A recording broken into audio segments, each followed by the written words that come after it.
渴望就可能，心动就发生。本节目由酷爽带感点燃无限渴望的百事可乐冠名播出。好品牌，好价格，上天猫。本节目由天猫赞助播出。美味曲奇趣多多，巧克力味豆多多。感谢我们的职场搭子趣多多赞助播出。鸿蒙折叠电脑13英寸便携，18英寸大屏，折展之间体验非凡。智能电混4驱，无惧雨雪湿滑。本节目由领克101MP 指定赞助播出。本节目由专业做扫描3亿人都在用，职场必备神器扫描全能王赞助播出。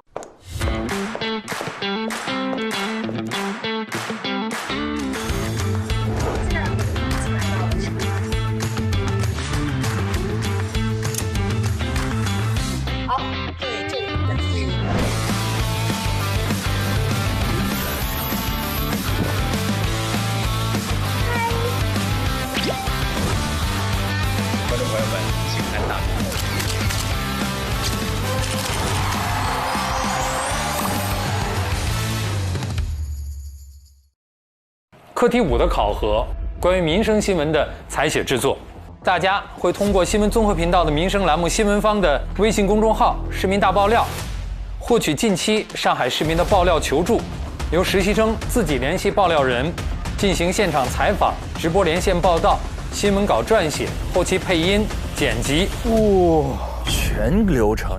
如果说按照物业刚刚讲的，他们是有巡检、有预检的，那这个洞会看不见吗？我们物业的老师在。水就不能真实。哦，当时水有这么高？哎，来不及下去。待会儿我们还有一个10分钟的一个直播的连线，您是作为就是居委会这一方。旁人能把这么一团乱麻给理清楚，快刀斩乱麻。地方访记者是吧？对，是的，是的。哎，你好，我这边是浦东城管。你好，城管来了，他们打电话找城管了。我是等会儿我们连线的主持人，然后稍等，可能我会请您站到这个位置。他有个诉求，就是他想背着拍。哦，可以的，可以的。然后我们就在这聊一会儿，然后大概就是问您说，6年的时间是怀着一个怎样的心态一直在做这件事，是怎么坚持下来的？这真的做这种外扭民生节目，战争就是一场战争。倒数1分钟。好。加油！Give me 5，加油！开始了，我就在位置上站好了。3、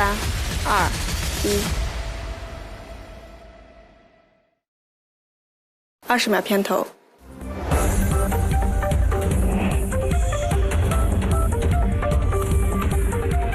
坊间冷暖，上海温度，我是凯旋，欢迎大家走进今天的新闻坊。今天节目的一开始我们首先来关注一个难题。家住浦东新区路与路附近的居民向我们的栏目反映称每天凌晨的4、5点钟的时候他们都能听到自家的楼下有响亮的公鸡打鸣的声音，声音有的时候呢还此起彼伏，十分的扰民。而这划破寂静夜空的一声声鸡叫，原来是来自附近临街商铺门口的一辆3轮车上。为了查明缘由，今天一早我们的记者雨佳就赶到了现场。雨佳你好，给我们介绍一下你在现场了解到的情况吧。这个味儿太对了，这个连线的感觉是吧？好的，凯旋您好，我是雨佳。那现在我所在的位置就是上海浦东新区的路。那有市民爆料说在每天清晨的3点半到5点之间，会有此起彼伏的鸡鸣声，而且非常的刺耳，影响到了他的休息。而声音的来源正是大家可以看到，在我的斜后方有一辆上面有着蓝色布子的3轮车。原因呢，是因为每天晚上的凌晨，在这辆车上会满载着一车的活禽，足有10几只，而在第2天早上，这些活禽会进行售卖。究竟这个情况是如何？而这种情况持续了多久？它对我们群众的生活又造成了什么样的影响呢？那今天我们也把爆料人请到了我们的直播的连线当中。那接下来我们一起来聊一聊他的困扰和诉求。好的，有请。你好，你好，可以先给我们简单的讲一下你遇到的一些困扰你的情况吗？因为这边它有鸡鸣的声音，已经持续了很多年，从我前几年搬过来就一直有，特别扰民。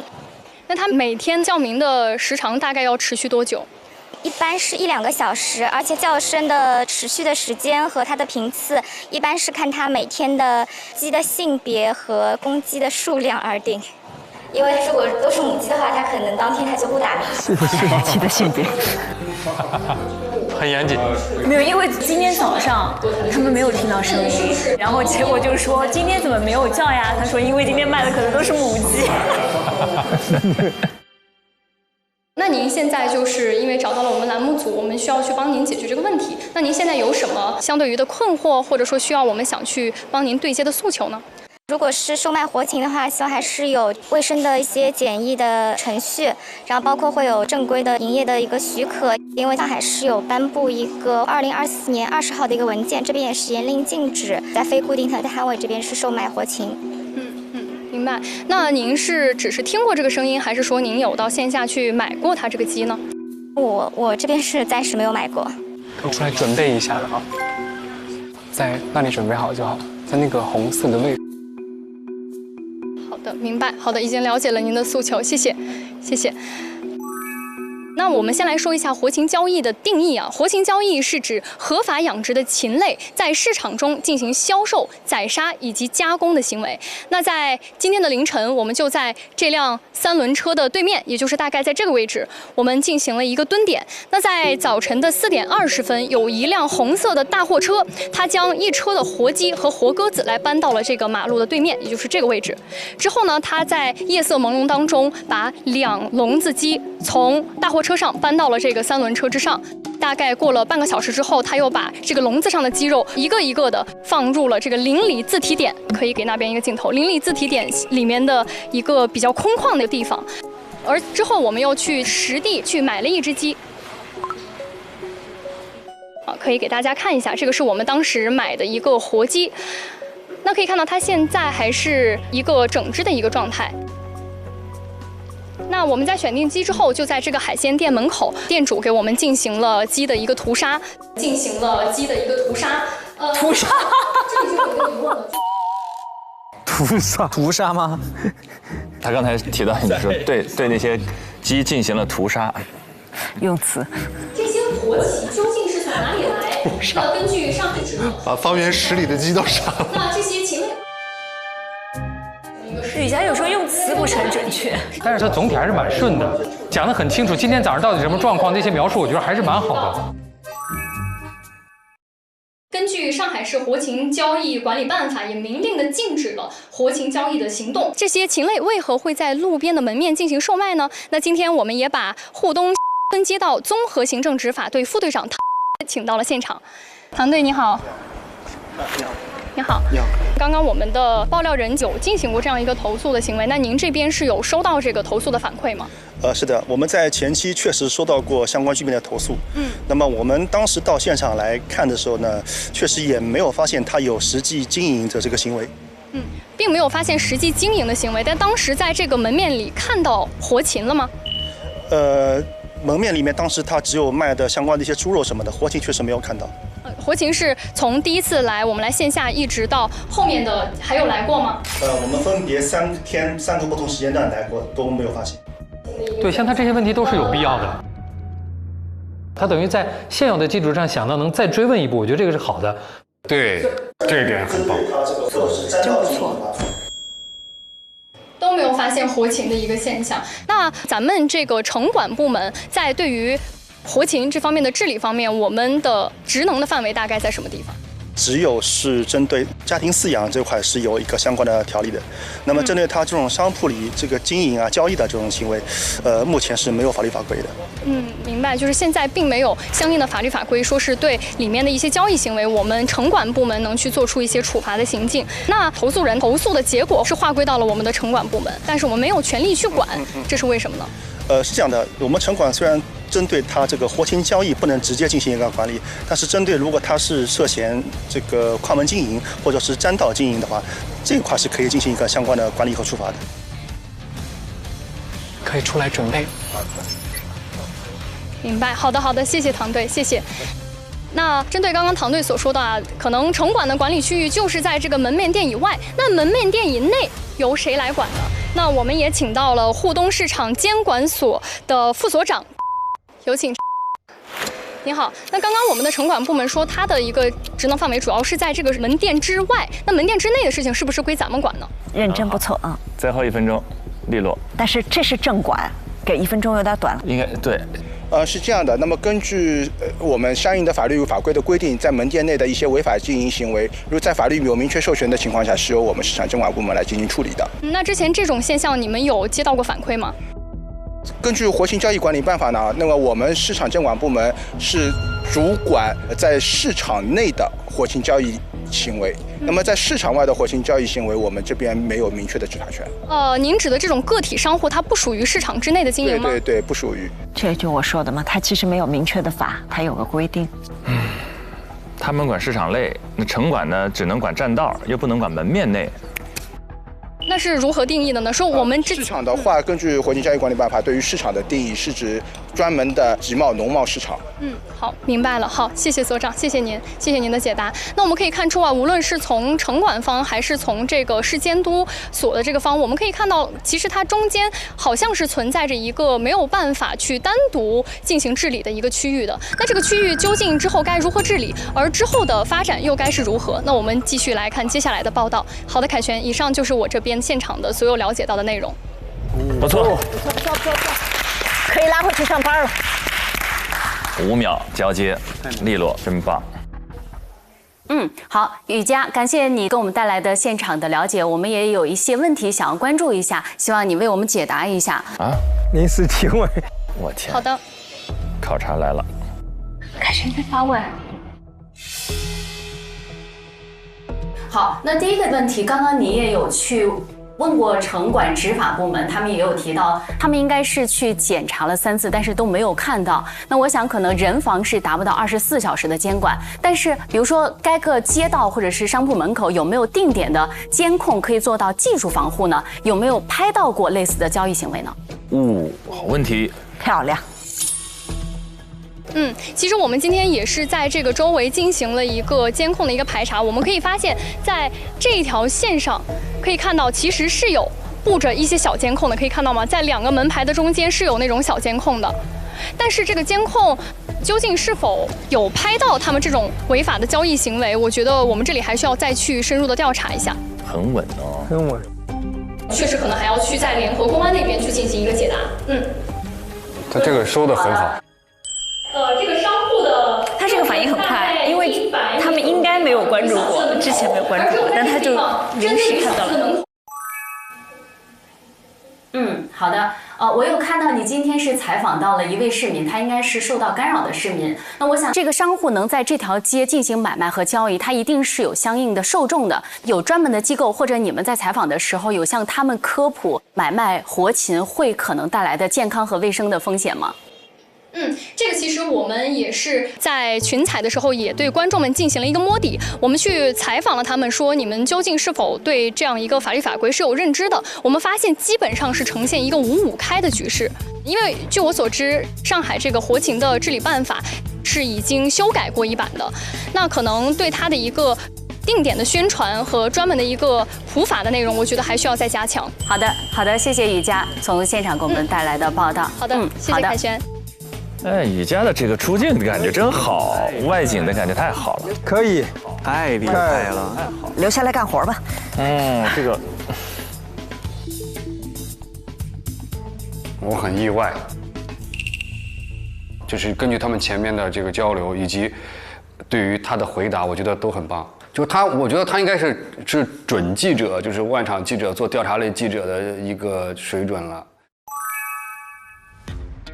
我觉得这是他目前最好的一次出镜表现。是的，对，是的，很高的评价了。就是啊，留下来干活了。你看陈老师笑得多自豪啊，太棒了，干净利落准确，没有水词儿，全是有效信息，而且直面2个临时新增的问题，有条不紊，处变不惊。可以吗？太棒了，太棒了！谢谢各位老师，谢谢老师们，辛苦了，对，后续还有什么吗？电话联系你，对，电话就联系你们，就不劳烦你们再跑一趟了。行，非常感谢你们，谢谢。好的，谢谢您，谢谢，不客气，再见，谢谢，再见，拜。可以吗？还可以，特别棒。也没有特别棒吧，就争归争。那我们接下来再来关注另外一件培训机构预付费卡的事情。昨天下午有市民向我们反映称，一家在浦东经营了超过20年的足球培训机构呢，突然是关停了，这让不少的学员和家长是既焦急又无奈。那就在家长和小学员们都无助之际该足球培训机构里的一批教练员表示，他们可以接受此事。但是谁曾想呢？足球场地的运营管理方却不支持教练们的这一做法。那带着这些问题，我们就来连线正在上海体育场的记者张诗文。诗文你好，给我们介绍一下你那里的情况吧。好的，那我来为您介绍一下现在的情况。我现在站的位置是上海体育场足球场的前方，我身后的这样的一片足球场正值暑期，本来应该熙熙攘攘，有几百个孩子在这里打球打闹，但是现在却空无一人，到底是为什么呢？让我们把镜头转到足球场前面贴的这样的一纸公告。在之前的10几年呢，我身后的这个足球场一直是由足球来承包的。它是从2007年进入中国的一家足球教培机构，经历了10几年的时间，已经积累了一批非常忠实的用户。但是呢，在今年7月11号，足球却突然发了一纸公告，称现在已经停课了。我们的记者也多次打电话去联系在上海区的负责人，但是一直没有收到任何的回音。对于这个情况，家长是怎么看的？让我们来连线一位已经在这里等候的家长。开场还可以，诗文表现还是比较平稳的。请您给我们来介绍一下，您是从哪儿知道的突然关停的这个消息？有没有提前通知您？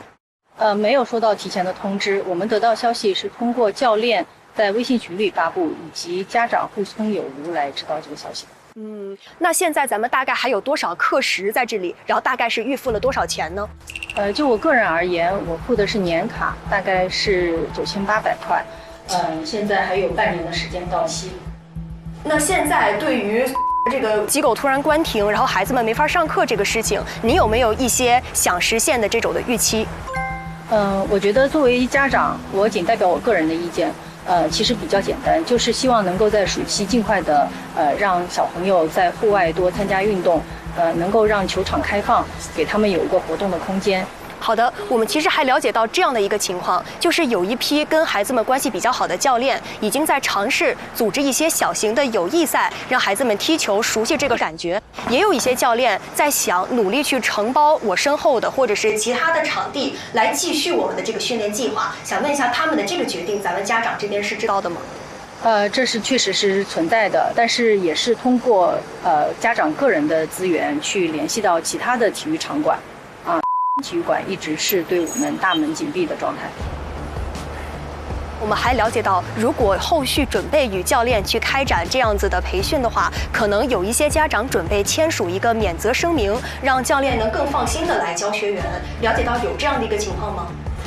因为我们考虑到教练出于义务的这样的一个态度来负责比赛的组织，如果是场馆方或者是教练方有这样的安全顾虑的话，我相信大多数家长是愿意来承担这个责任的。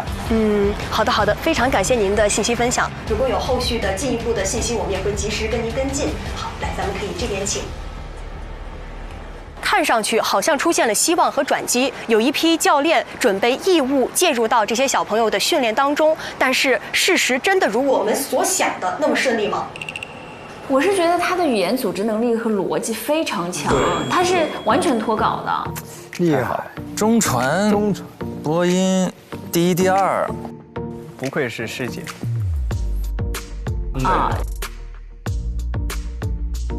我唯一是觉得说他在采访老百姓时的状态，面对镜头的时候，他那个气是很齐的，但他那口气在采访的时候没松下来。他这种提问方式我可以理解，因为他之前在沟通的时候跟玉林说过这个自己提问方式的问题，因为他觉着这个嘉宾在连线之后还要进行采访，我们可以花更多的时间，但是他认为连线时间是有限的，所以要快速推进。对，快速推进，可能问更多偏闭合性的问题，一是把时间压缩，二是我整体可控，所以他这个是他的一个在这个地方处理的技巧。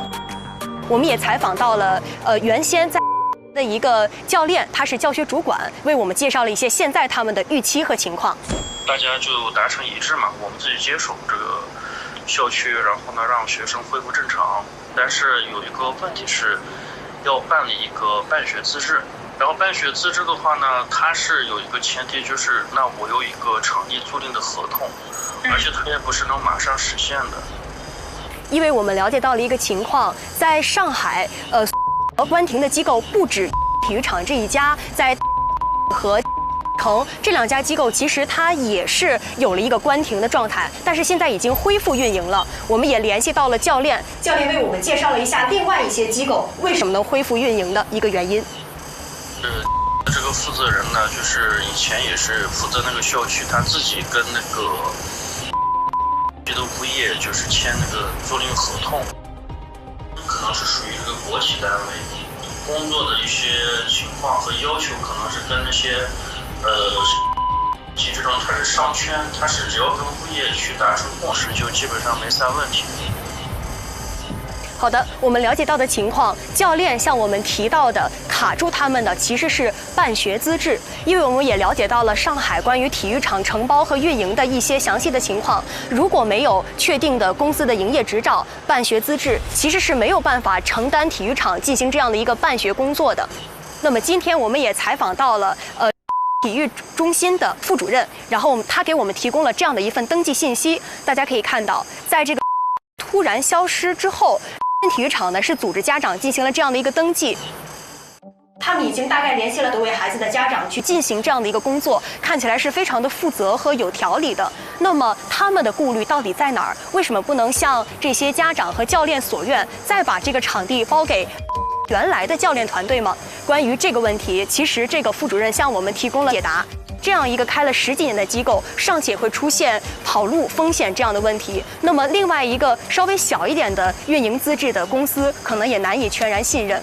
因为这个事情发生和发酵其实刚刚1个月左右的时间，所以申请资质也是一个稍显漫长的流程，也需要等待它一步一步的向上去申请。非常完整，逻辑也比较清晰，然后准备的极为充分。他之所以能够连得比较好的原因，是因为他把前期工作案头做得比较好。那么现在家长、教练和体育这边的3方各自的诉求已经非常清晰了。那么如何在3方中间中和，取得一个问题解决的更好的方式呢？我们也期待有另外权威的第3方介入，或者是向法律方面去寻求帮助。我在现场了解的情况就是这样，如果后续有新的信息，会随时来向您跟进。他会经历什么样的考验呢？凯旋要提问了。主持人。好的，诗文，我们刚刚有看到你采访到了一位家长，家长也提到非常真切的恳望，就是说他们都非常愿意和教练和场地签署免责声明。那我想问一下，你有没有去调查过，是不是真的签了免责声明就真的能够免责呢？好问题。凯旋展现出了自己强大的新闻实力，他对展现我为什么能拿到 offer？ 对，我在直播间里，他就听他们的，去现场记。哇，每人找到2个提问的问题。我这问题每个都提得很好哎。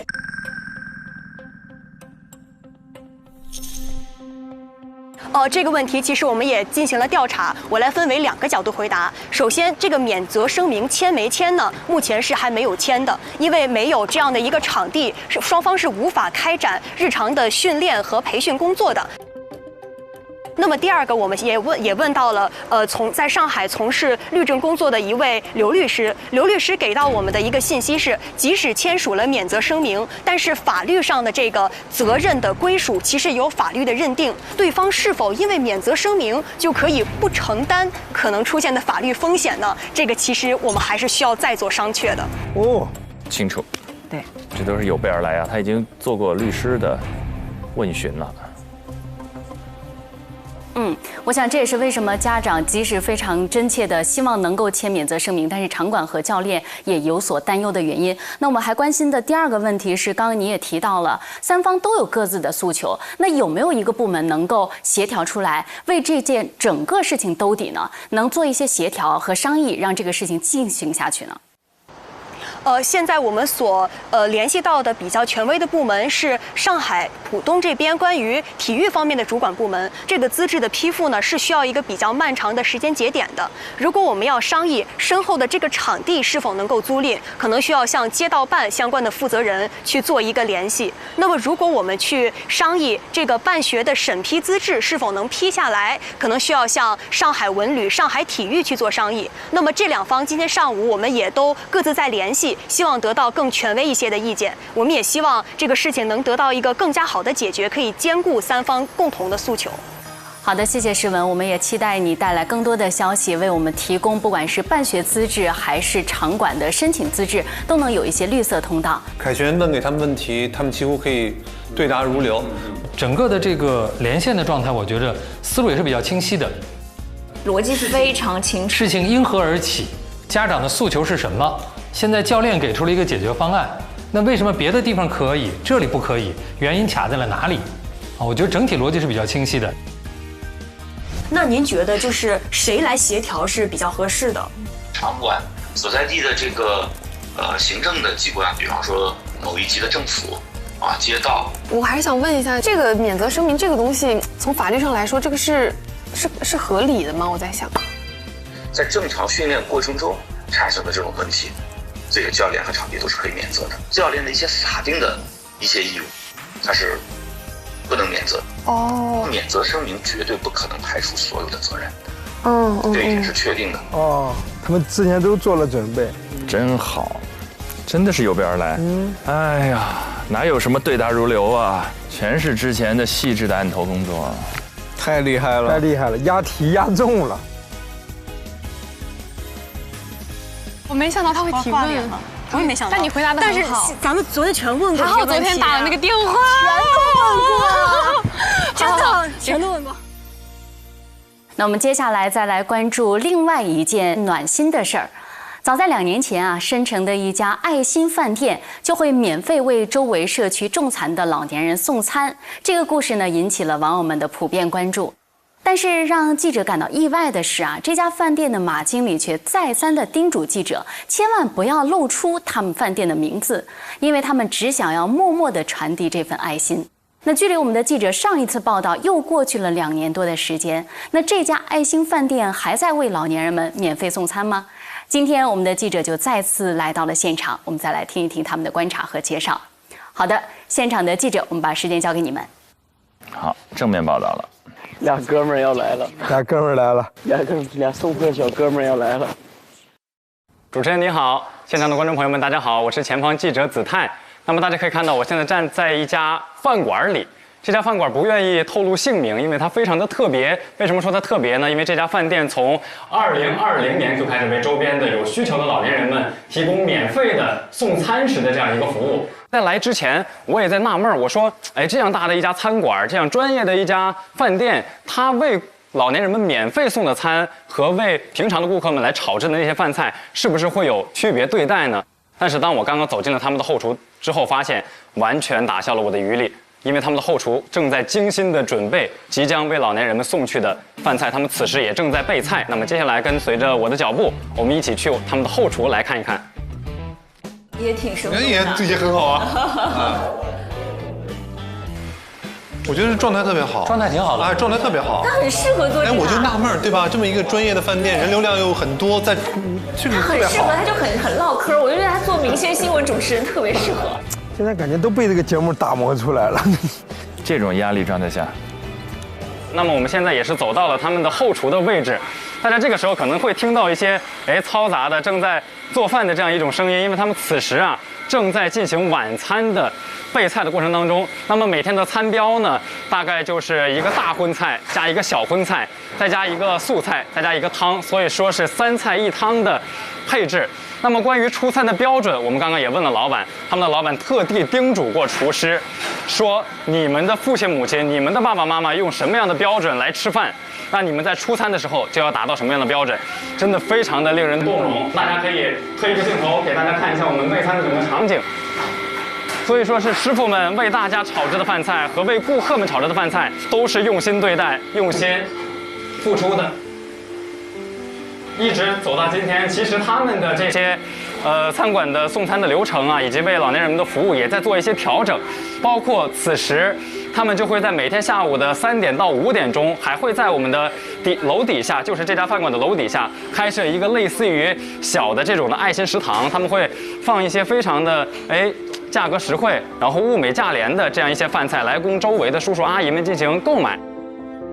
其实说了这么多，包括我，包括电视机前的观众朋友们，大家其实都在好奇说，究竟是怎样的动力，或者是说怎样的一种信念，来支撑着他们6年的时光，一直坚持不懈地做这件事儿呢？那么这家餐馆的经理马经理此时也在前方等着我们，走，我们去找马经理来聊一聊。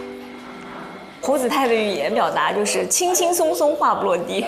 我觉得挺好的，状态很好，状态特别好。就他很适合一个人在那儿说。那接下来我们就跟马经理来简单的聊一聊。那么我想问您，就是6年的时光，您是保持怎样的一个信念或者说一个心态在做这件事儿的呢？就2个字：感恩。因为我们在长桥开这么长时间10几年下来，一直是周围的老百姓在支撑我们。目前现在有点。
这句话听着很暖心，他们已经不是简单的送餐关系，5、6年下来更是有一种儿女和父母亲一样的亲情啊什么的这些点。还有呢，我觉得子泰也是设计了一个动线，还有戴口罩的动作啊什么的，就是可看起来还可以。那么我们在今天的前采过程当中呢，您也一直在强调说不要把我们店的名字泄露出去、透露出去，因为我们都知道，当这个正向的事情曝光之后呢，肯定会有很多的顾客闻名而来嘛，也会给咱们的店增加一些收入啊，或者一些客流量。那为什么即使有这种诱惑在，但是我们仍然坚持说默默无闻的去做这件事儿呢？我想呢，我们一切还是顺其自然吧，只想就安安稳稳的，把这几位老人服务好。子泰这个问题很好，问到了大家很想了解的事情。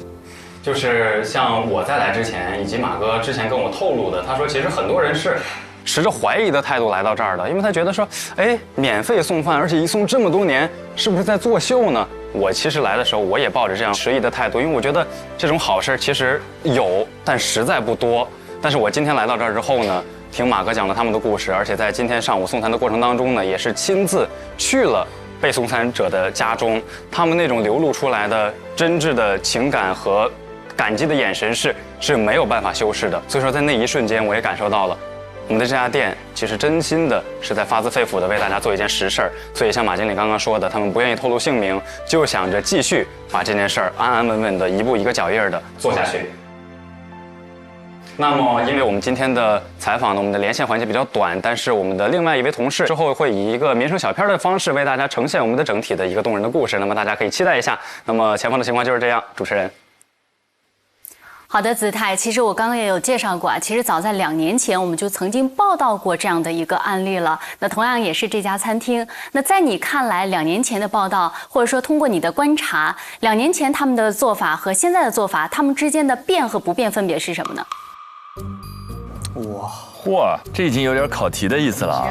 这个老师真的很尖锐。凯旋老师，让你很难凯旋的凯旋老师。凯旋老师已经完全在降维，不是有点那种就是看你能不能接得住招那种感觉了。对。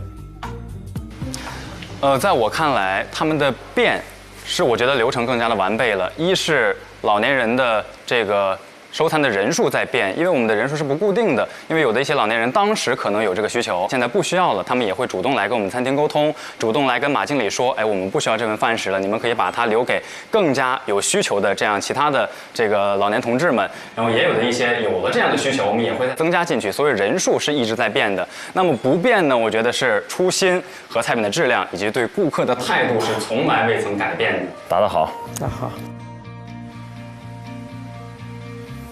好的，子泰，那我想我们爱心是需要弘扬的，但是啊，兜底不能只靠商户的爱心。那就你的走访和了解，你有没有看到附近的居民，除了爱心之外，他还有一层需要兜底的老年人需要保障的，这个保障是由谁在负担的呢？因为我不能全靠爱心去做一个兜底。哎呦，这是子泰想走的方向。对，独居老人、留守老人递到这儿了，这个很棒。硬性的兜底保障，因为今天我们在第一站在长桥区街道的时候，他们其实设立了一个叫老年人公益联盟，叫老年人服务联盟。因为这个联盟呢，它的覆盖面非常的广，不只是有像马经理在做的免费的送餐、免费的送饭食这样一个行为，在这个联盟当中呢，还囊括了比如免费的理发。今天我们的详细的了解到，如果有老年人有理发呀、修眉毛呀、修胡子呀、刮脸的这种需求，我们在这个联盟当中呢，其实也会为大家提供这样的一个服务。所以说，有了我们这个老年人公益联盟的存在，其实老年人们的生活其实是能够得到一个保障和兜底的。他还是有做功课，他还是了解到了这一块。好的，谢谢子泰从现场给我们带来的介绍，我们也期待你的后续报道。好，我们再来转换一个话题。最近啊，上海刚刚经历了几天的晴朗炎热，从明天开始呢，深圳又要进入到接连阴雨的模式了。但是这阴雨却让家住在普陀区小区11号楼的业主们啊感到焦急万分。原来呢，他们楼栋里的2部电梯在7月31号那场暴雨当中啊，被直接漏成了水帘洞。而更让居民们感到揪心的是啊，这幢24层高的大楼内的2部电梯已经停运多时了，业主们上下楼可以说是困难重重，尤其是老人和孩子实在是吃不消。他们的情况怎么样？我们再来连线现场的记者庞征。他这儿才压力大哟，信号啊，小心信号问题。那真的。庞征你好，给我们介绍一下你在现场看到的情况。好，主持人好，现场的观众朋友们大家好，我现在所在的位置呢是普陀区小区11号楼的居民楼的内部，然后我现在所在的楼层是24层楼。虽然同样是在上海啊，但是我现在所处的这个普陀区呢，它的平均海拔地势是3到4米，相当于上海市主城区的平均海拔，它有1米左右的落差，地势相对会比较低洼，所以在暴雨来临的时候呢，它的积水问题暴露的也会更加的明显一些。那就在5天前，7月31号的下午5点左右，一场大暴雨席卷而来，我身后的这2部电梯呢，它们当下都化身了水帘洞，然后因为渗水过于严重，所以在当下2部电梯是同时停运的一个状态。一直到第2天下午的4点左右，也就是中间大概有24小时的时间，给这一栋楼里的居民们的出行和生活还是造成了一定的影响。整栋楼一共住着192户人家，而且在我们前期的了解当中啊，发现住在高层其实以老年群体比较多。庞征就是他的表达，这种语音语气。就是还挺接地气的，对，就比较生活化的表达，很自然，很舒服。对，这个完全就是实战的那种经验，专业的。那我们今天呢，其实也邀请到了我们的一个居民代表，让他来说一说当时下暴雨的时候，这个电梯的情况到底是怎么样的，以及他在生活当中遇到了一些什么样子的困难和问题。我们有请张女士。谢谢，能不能先和我们介绍一下，就是在7月31号下雨的那一天，当时这2部电梯的运行情况是什么样子的？当时雨应该是从5点多开始下的，陆陆续续开始越来越大，属于大暴雨状态。然后呢，我是在6点钟的时候发现，我是从 B 电梯下去的，然后在里面开始有点漏水，然后一直到我9点不到1点回来的时候，这部 A 电梯是停在我们6楼，然后是出现很大的严重漏水的情况。一直是外面渗水渗到这边应急通道，然后第2天呢，我从楼梯走的时候，从6楼、5楼、4楼一直到4楼都是满楼梯上都是水。据您了解，就是在当时的24个小时停运的过程当中，有没有遇到一些出行困难，或者说具体的一些案例？因为我们是属于高层嘛，楼里也是老人比较多，然后基本上从当天的晚上7点开始停运，然后第二天物业方开始维修的话，一直是到下午3、4点钟才修好，就一部电梯修好。但是运行的过程当中呢，还是出现了就是偶尔会突发情况停掉。就不是很通畅。相当于它在24小时之后已经完成了维修，但是在使用的过程当中还是会出现一些陆续的故障。对，因为你整个电梯大概是有将近12个小时是泡在水里的，因为他们是第二天一早才拿抽水机来抽那个下面的积水。然后你所有的电路啊、电板啊，包括按键、其他的那些配件，全部都是在水里面浸泡着的。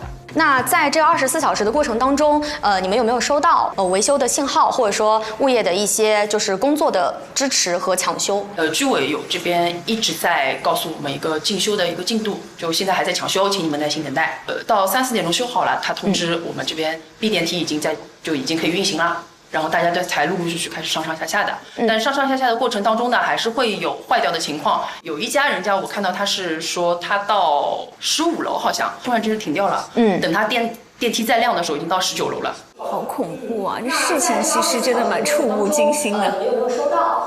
我是不是可以这样理解啊？就虽然我们现在肉眼看这辆电梯它已经恢复了正常运行，但是在修剪的过程当中，它其实还是存在一定的安全隐患，所以大家还是比较担心的。对的。那对于这样的一个现象，大家还有什么样的诉求呢？这次的事情呢，大家主要是几点。第一，我们想知道的是，电梯进水是什么样一个原因，然后后面我们后续怎么去处理，包括这个事故造成的责任方是谁。那第二个就是我们主要是想更换电梯因为它已经到了报废年限了，在这个更换之前，先要保证我们现在老电梯的一个安全运行，然后尽快落实到这个更换电梯的事情上去。就是现在核心的诉求其实已经提得非常的明确了。我们谢谢张女士给我们的介绍啊。然后今天呢，其实我们也邀请到了我们的物业方。那针对住户的核心的诉求，物业方当时做了一些什么样的抢救的行为，以及对于换梯的这个行为，物业方会给出一些什么样具体可行的方案？我们有请我们的物业负责人。太厉害了。您好。是这样的，在7月31号下午大概是5点左右的时候，当时是突然降了比较大的那个雨，造成我们其实市政积水，因为我们这个小区地势比较低嘛，市政的水呢就倒灌到我们小区来，然后造成我们小区的道路呢大概都有基本上到小腿这样子积水。我补充一下，那刚刚其实用户他比较关心的问题是这一次的积水倒灌，包括电梯停运的最根源的原因是什么？电梯的这个专业单位，这个维保单位呢，也出了一个就是关于这次整个事情的一个报告。那么它里面就是外部水的侵入，造成很多部件呢就是那个受潮。我们这个电梯呢已经运营了大概30年不到的27、8年了。那么然后它的配件啊各方面可能就是没有像那种新电梯供应的这么快。维修呢，就是我们其实已经竭尽全力了。我们2台电梯，我们当时要求这个维保单位，我们要求抢修。其实我们最早的是希望8月1号早上的时候呢，能够不影响那个小区居民的正常的上班。好，就早上我们想抢修出来的，但是最后没有成功。然后就是向居委会借了2个电风扇来吹，然后让它干。好的，不好意思，因为时间的原因啊，我们基本的情况已经了解了，然后待会儿我们再对您进行详细的一个采访，好吗？好，谢谢啊，谢谢。旁征他能把复杂的问题问清楚，在时间不够的情况下能及时打断，对现场节奏把控是很强的。找的采访对象都不错，说得很清楚。我真的对上海市的居民真是刮目相看，都有这样的一个表达能力，非常清楚。感觉真的，他们就是经过这几个课题之后，变强了好多。根据刚刚的这个物业方的介绍呢，其实在24小时之内，物业其实是做了一定的一些补救措施的。但是针对用户更加关心的是换梯的方案具体怎么执行、怎么落实。我们今天也邀请到了我们的居委会的负责人，然后有请我们的薛主任来给我们解答一下，就是如果说这个小区它要进行换梯的话，它现在的难点和卡点是堵在了哪里？针对这个事情呢，我们其实居委会和业委会都已经在沟通了。关于这个电梯的这个事故的一个情况说明，还有关于刚才那个周女士关心的，我们后续的这个物业应该承担什么责任，或者说还有我们的电梯的更新的这个流程的问题，我们在今天晚上7点钟会专门针对这些问题，在我们的居委会会议室召开一次专项的会议。我希望就是大家到时候也积极的建言献策，好，大家一起来推动这个事情。好，谢谢薛主任啊。今天我们非常幸运邀请到了3方一起来聚集到我们的这个现场啊。住户的诉求其实相对来说还是比较的明确的啊，在事故发生之前能够进行提醒，在事故发生之中能够进行及时的补救，然后以及最终的这个方案如何落地，每家每户要分摊到多少的金额，换梯的流程和具体的方案要如何的实施和操作。我们今天因为现场的信号原因啊，这个小区相对来说比较老旧，所以我们没有办法给大家去展示更多的点位，但是在我们后续的跟进的详细报道里面，我们会给大家进行更加详细的介绍，然后以及最终方案应该如何落地。好的，主持人，这是我们现场发回的报道。这一组在选择连线嘉宾上选择了3方代表不同视角，给观众呈现的信息量足够丰富。好，黄征，在最一开始的时候，因为信号干扰问题，我们没有听清楚，所以居民到底是被这个电梯停运困扰了几天呢？电梯停运主要是困扰了不超过24小时，从当天的下午的5点钟开始下暴雨，下暴雨的2个小时之后，大概在7点钟，这2部电梯就已经完全停止了运行。经过物业的抢修，到第2天下午的4点左右，2部电梯已经恢复了正常运行，但在用户乘坐的过程当中，还是会出现一些陆陆续续的小故障，这是现在的情况。那这个故障目前是可以乘坐的吗？还是说它的安全隐患其实也是不可以乘坐的？现在因为整栋楼层它的层高有24层，以及住在高层更多的是老年人群体，所以其实除了爬楼之外，唯一的出行方式就是通过这2部电梯。所以即便在现在还会出现一些故障啊、停电的情况下，大家的主要出行方式仍然是2部电梯。但是你有没有去确认过，那电梯维保的单位或者是电梯的这个运营商有没有跟他们确认过现在的故障是不是会带来更大的隐患呢？你觉得问题针针见血的，还真的一直好。我们跟电梯的维保部门以及跟物业部门双方都已经确认协商过，现在在乘坐的过程当中，相对是一个比较安全的状态，只是这个隐患是存在的。因为在维修、在年检、在他们的日常维护当中，他们都是通过了这个合格的报告，只是因为这一场大雨，这个问题它被显现和激发出来了。好的，我们同时也非常的关心啊，在上一次维检和这个维修保养的这个过程当中，为什么没有及时发现一些问题呢？或者说你有没有在电梯的上方内部看到上一次维检是什么时候？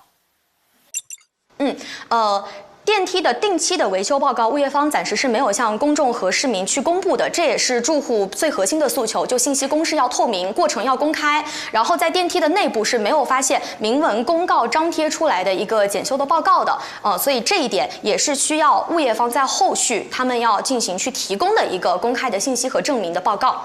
好的，谢谢庞征从现场给我们带回的报道。其实他对这些核心信息都有掌握，但是如果凯旋不问呢，前面的采访当中，其实我就得不到这些信息。但我也看进去了，我就看看他怎么说呀。我要看看他怎么说。这个很好看，就是庞征这条就是挺看得进去的，因为他们的表达也挺丰富的，对吧？声情并茂。但他有核心事实不清楚，你知道吗？是关于那个电梯运行时的质量问题，就是这个电梯到底现在有没有人对它的安全运行负责任啊？就它到底是不是安全的？就是通着电，然后还在漏着水的时候，怎么去评价它的安全性？谁为此负责？对啊。好的，新闻方今天就先聊到这儿了。爆料、求助、交流、评论，欢迎通过新闻方微信公众平台持续和我们保持互动。更多新闻请登录看看新闻客户端，更多视频请下载看东方客户端。观众朋友，再见。这就看出来经验，凯旋的那个整个的那种经验、那种气场表达就。那我们回吧。很棒，你今天的直播连线。贼拉棒，然后而且我们在那边没事，我们在那边对时间就在10分钟，刚好59秒的时候完美的结束。因为我就是觉得说太长了，所以我赶紧调了一下他们的问题。你有看见我给你比那个是吗？我看到了，就开始加速。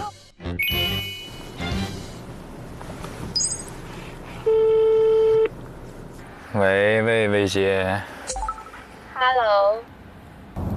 Hello， 泰总，你怎么样？你们这组怎么样？今天？我们已经在回去的路上了。我们也在回去的路上，但我现在非常的疲惫。佳怡，你们咋样？顺利吗？天哪！我只能说天哪！为什么要说天？民生记者真的太不容易了。期待你们的片子哦，期待到时候我们剪出来都给各自看一看，别自己藏着。我特别期待他们那个鸡的那一组，因为昨天朗子跟那个雨佳他俩估计是通宵去蹲那个鸡了。通宵？他俩已经通宵了，天哪！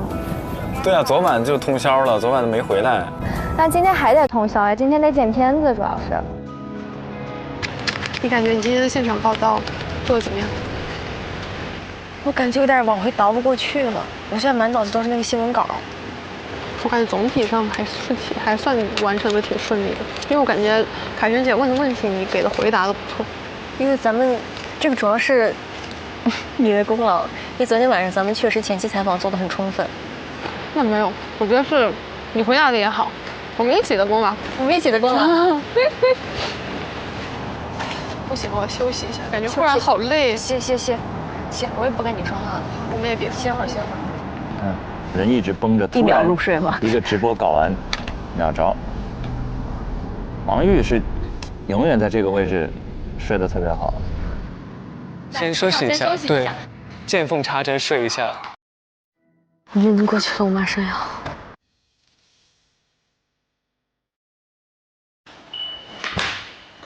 回来了。哎，老师回来了，拍的咋样？还行，感觉你信心满满嘛。我这还行，老师只能说啊，因为我们那个比较简单嘛，我们那个它是稿子写完了吗？没呢。啊，抓紧写稿子吧。Yes。啊，记得把饭吃了。老师您也刚回来是吧？我回来半天了。哦。找个地儿吧，小会议室。哈哈，没人。我组那俩回来了，咋不过来了？干啥去了？他们俩没找代教老师，代教老师过来找他们了。哇，直接就写稿子了，直奔写稿地。啊，张老师来了。什么？张老师来了。咋样？啊，老师，我们现在回来，再把那个新闻稿重新的谈一下。啊。专家算是联系到了吗？现在？再问，马上专家联系不到也没问题，就自己想办法把这个话怎么圆一圆，用自己的方式把它写出来好了。这个有更好，没有也那什么。那我不管你们了，我一会儿去吃饭了。好的，老师，吃饱一点。吃饱了干嘛？吃饱了被我们气。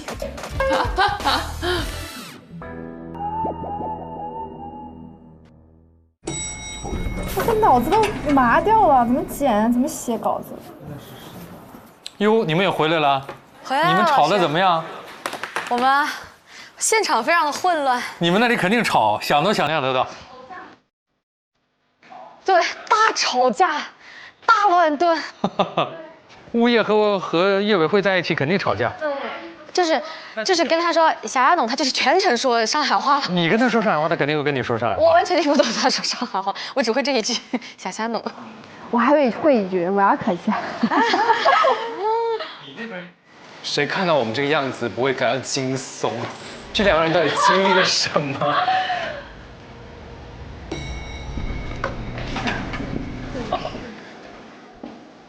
？Hello， 都回来了。他带着一只活鸡，那只鸡还带着呢。60块呢。我觉得鸡这组内容很丰富。对他们真的，鸡这组太有活了，我这么说。你们是通宵没睡吗？当然。Almost。当然，怎么可能睡呢？如何呢？新奇的体验，我只能说。写吧。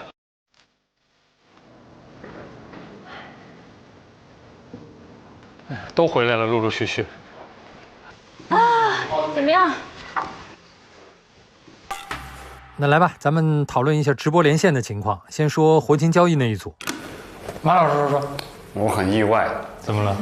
就是我的意外来自于就是现场凯旋也是不停的追问，然后李雨佳来说好像并没有把他直接就问到或者问懵那儿，他只有在现场待的时间足够长，他才能够了解到足够多的足量的信息来回答凯旋的问题。好啊。还有一点就是他竟然能够把2个执法部门约过来，这很不容易。对，不过我觉得找这2个部门真的要感谢，就我觉得上海的这种部门点赞真的是效率非常高，点赞因为全过程打电话我都旁边看到了，我和冯云2个人，我们全程看到，就是有应有答，值得点赞。对我看看的感觉就是，可能更多的就是语言的组织上需要一方面精炼一点，另外一方面用词上准确一点。屠杀一只小鸡。对。我那组我稍微说一下我的感受吧。整个来讲，他们思路我觉得还是比较清晰的。第一个是头一天晚上就做了家长啊，包括教练的预采访，逻辑非常清楚。但是比较欠缺的一点，我觉得他在放完教练的录音之后，后边稍微有一点乱，我觉得这是一个遗憾。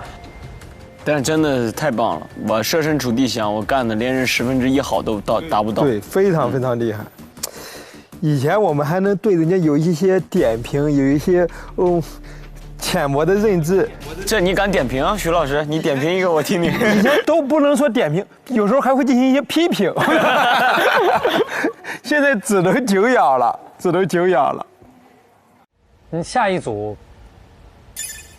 我是觉得这个很好看，就是庞真这条就是挺看得进去的，因为他们的表达也挺丰富的，对吧？声情并茂。就是我就觉得我最关心的问题啊，这个会不会出人命啊？他们怎么办？还有别的出路吗？就这么破天还会做吗？就是我觉得没喂饱，不像第1条、第2条，就是他们把信息给我梳理得很清楚。对，你看核心信息丢了，对不对？这破电梯能出人命吗？这才是核心问题嘛，对吧？人身安全问题。这组是你跟的，你来讲讲。这件事情是拍这个饭店之前拍的这个爱心饭店的后续的，我们的后续要看到的就是不同，或者是有哪些新的点，大圣要言谢的点在哪里，所以说这块没有交代清楚，其实是被他们挖出来了的。但是呢，他的话术和他的状态确实很好，而且我觉得4组出镜的这个感觉他最好。好，那我们这组通过吗？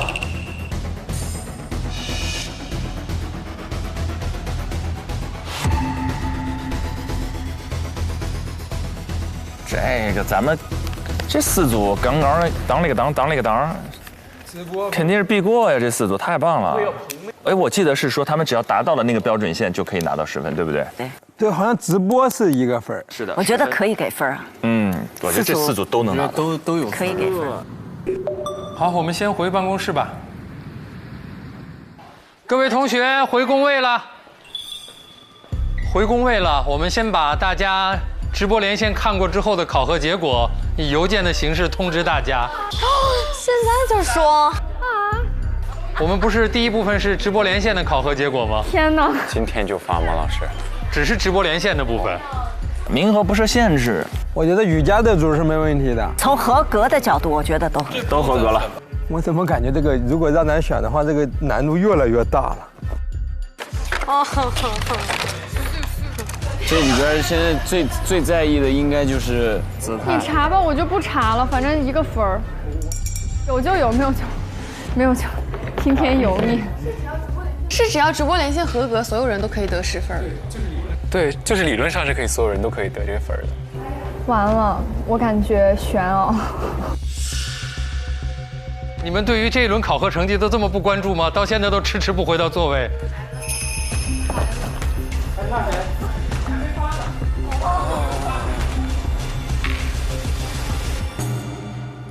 我现在看这个视频，我觉得这些人都太可爱了，好值得喜欢啊！这些人，而且太优秀了。我跟你说，尤其是我们是看着他一路从最开始的稍微有点惊慌，到现在的落落大方、稳如泰山，真心替他们高兴啊！真的。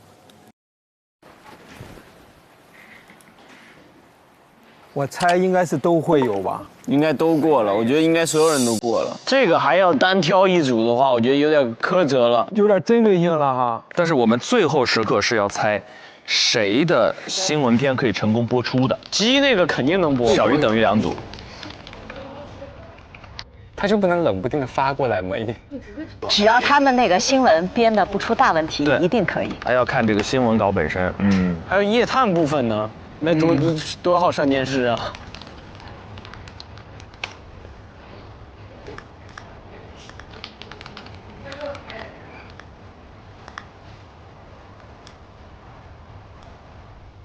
姿态利用的突破，我怎么查不到啊？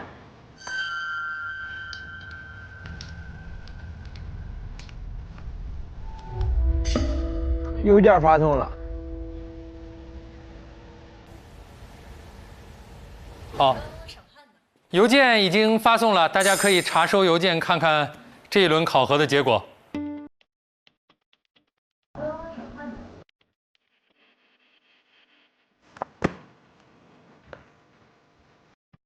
你们收到了吗？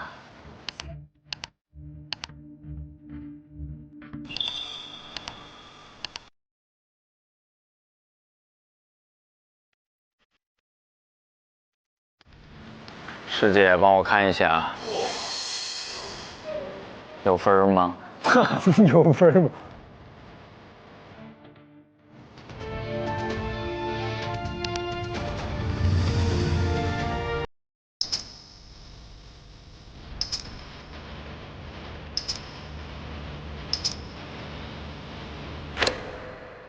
哇，所有人都有分，哇，全部合格，这是可以的，可以的，厉害，终于，姿态，恭喜姿态，值得，但这个确实值得，值得，你们每个人真的很棒，没有任何的偏袒，也不存在任何的。这个他们最后的呈现还是超出了我的预期的。老师，谢谢你们。不是零蛋了，没有人没分。有人没分吗？没有人没分。姿态现在不敢相信。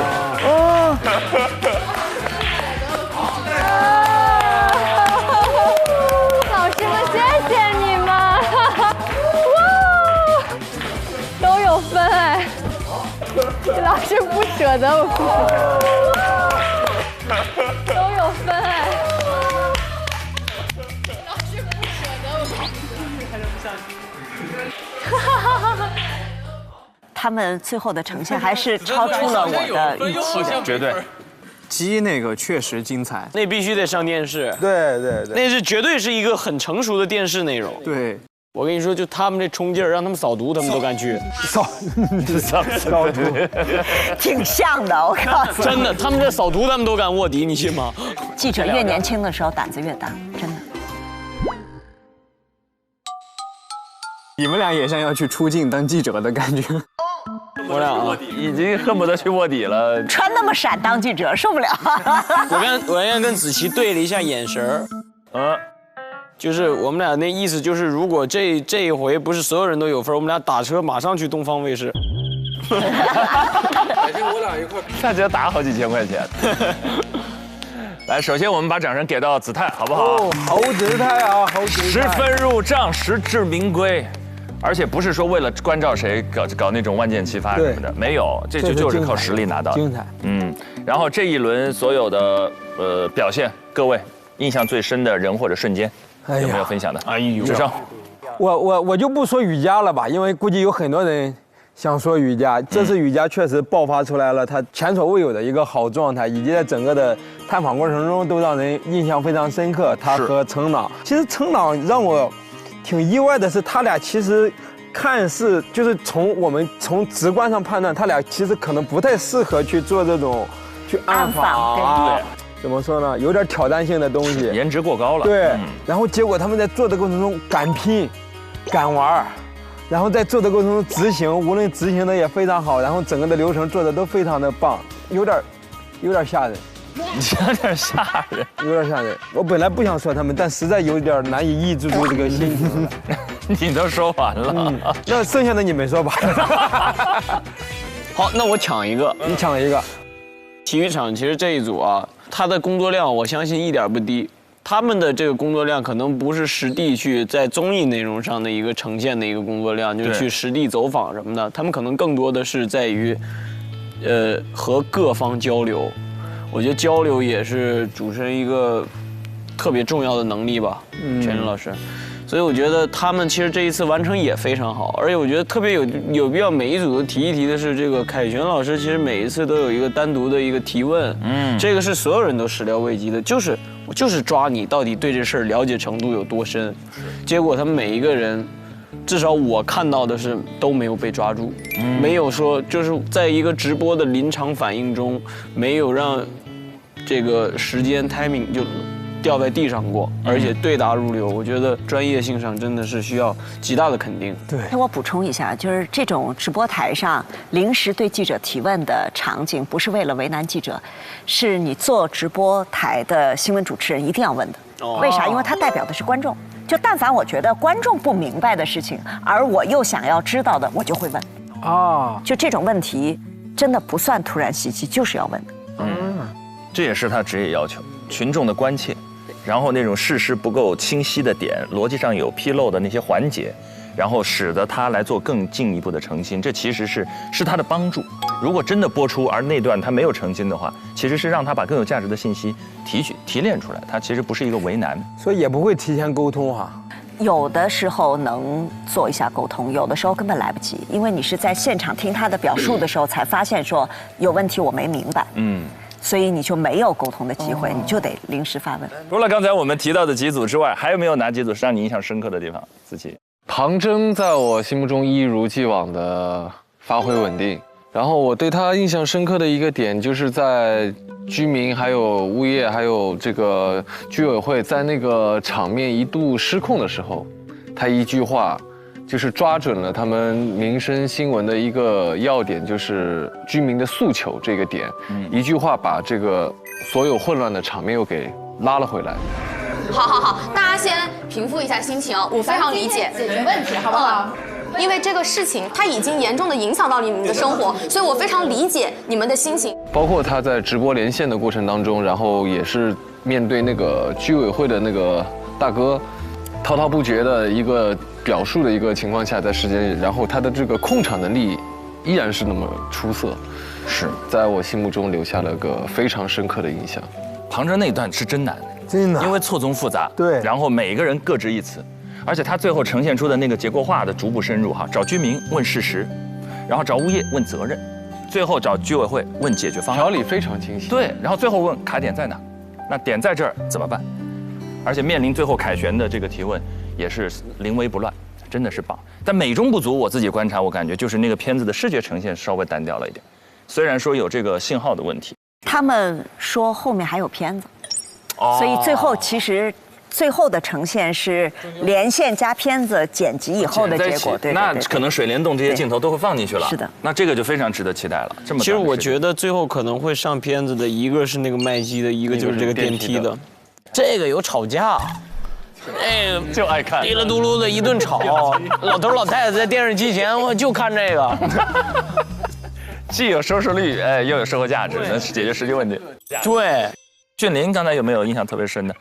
刚才小胡哥说完那个之后，我其实有在想说，王玉和子泰他们两个人，就是他们刚才去做了一些其他的，像那个玉哥送餐怎么样的，这个是镜头前面呈现的，我就不知道在后面他们有没有其他的一些新的点是有被挖掘出来的，像子泰刚刚在前面有说的那个空巢老人的这样的一个社会现象，我是觉得说，如果说他们在后面的片子里面有呈现这样的一个现象的话，会不会说他们这个其实也有机会是能够被拿到电视上去播出的？因为前面东方卫视有播出过这条新闻的，然后老师也有说嘛，就是从他们这儿没有看到一个新的点，但是我现在就是想说，他们后面有没有这个新的点？不知道。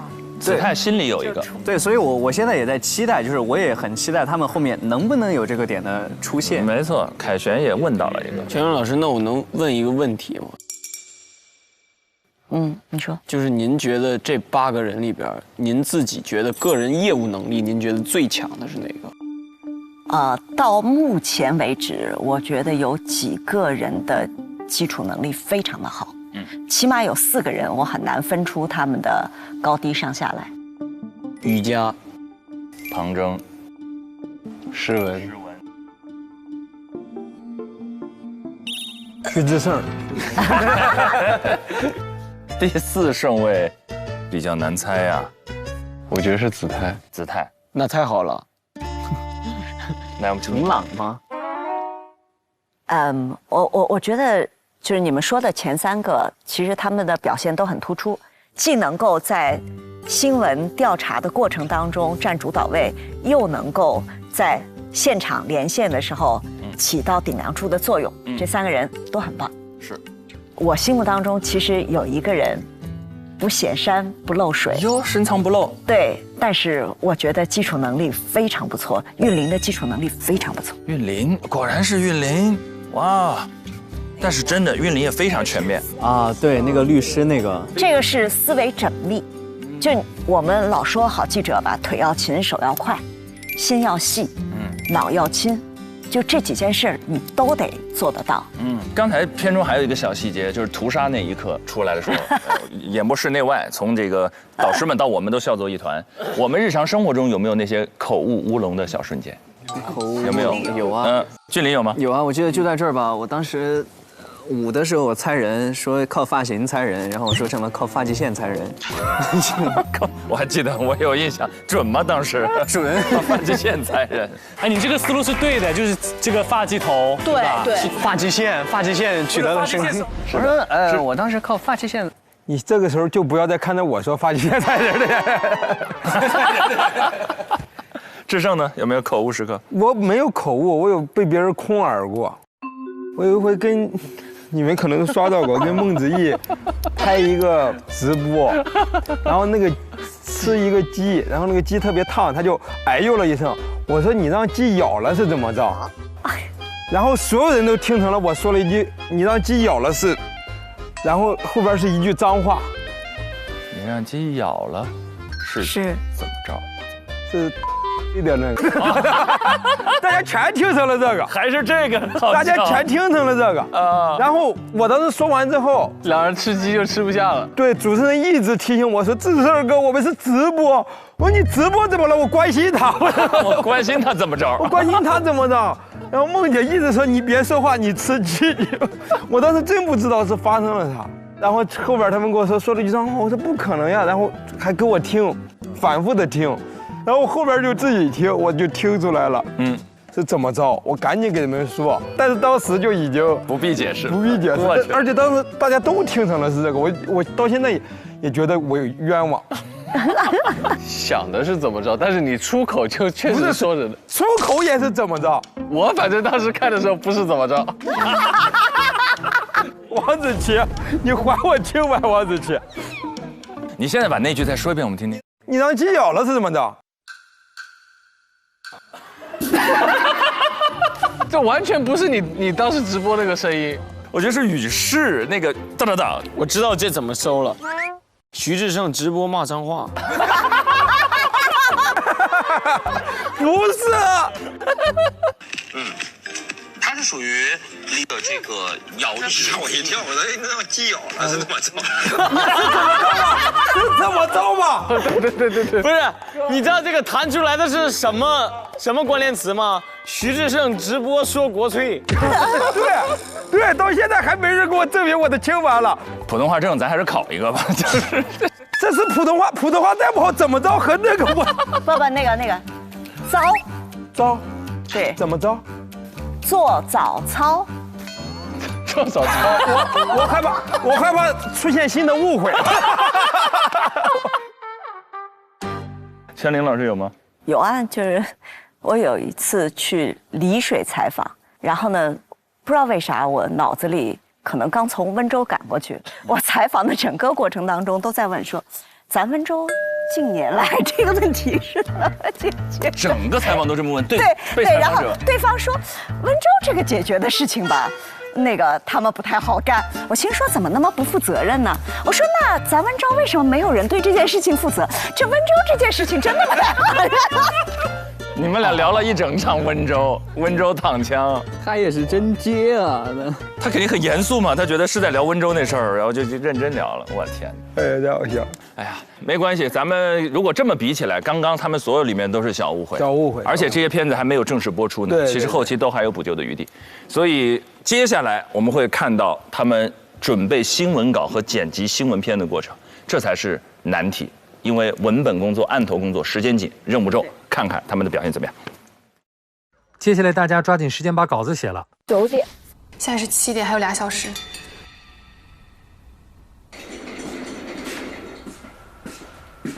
这里是新的。好，我们先把我们要用的先选出来，好吧？这个是780043，应该是结尾。好，不管，直接给它过了。OK。还有继续下一个，我们捋一下采访。第一个是那个我们在室内跟他的访谈。这个吗？室内就是跟那个受访人、那个举报人那个是吧？对，我找一下。这个阶段您持续了多久？但是离很多年，因为最近家里改变。这个也不是，这个问题回答的不好，这句话记一下吧。我觉得这个也要写一下吧，不一定用，太啰嗦。我觉得这一点可以有。我觉得这句要有，把这个视频给我家人看，他那边说。这其实是由家长跟进的。家禽饲养、违规饲养。违规饲养，你随便打，我等会儿再改。相关的查处条例。我们保这 part 先，要不我们直接记下来。哎，别着急，我们内容还没选完。今年6月以来，哎，这边是不是忘记写配音了？这边这个地方，Y 教授是校区的负责人，从今年6月以来，他和他的团队一直。然后有一个上面，我觉得可以稍微换一下逻辑顺序，就是其中有许多10年以上会员，甚至还有许多，甚至还会有终身会员，这2个可以从10年到终身。那有别的话就把它填在这儿就好了，因为它是缺，如果是缺一句话的话，那这句话没有也可以直接删掉。宝子，这一趴我前面都捋顺了，我觉得这一趴有点难塞，一会儿看一下不塞吧。先删掉吧，我感觉现在塞不进。哎，等一下。我们需要，比如说，我们需要拿个什么东西给它分开吗？还是说就写成一段得了？先写成一段，我们等会儿再补，好吧？还有最后20分钟。如果我们要加那一趴采访的内容，等一下，如果说正好在交稿的那个时候的话，就是我去打电话，然后你负责把这个稿交过去。我觉得这个就可以了。我觉得非常有画面感，非常的生动，我们就可以感动全中国，感动全上海。我期待他们感动全上海的片子，全中国感动全中国，感动中国。快顺下来了，我这边马上就顺完了。好，我这边进行的也很顺畅。爸，还有最后8分钟，做好准备。你看这一段，咱们其实3方要干啥，其实已经都盘了，那就直接3方的需求趋于一致，但直接从这开始。我把你的格式都统一一下。好。好了，导语发给你了，导语先不改了吧，他们让改然后再改吧，来不及了。是不是9点交稿对吧？9点，好像是9点。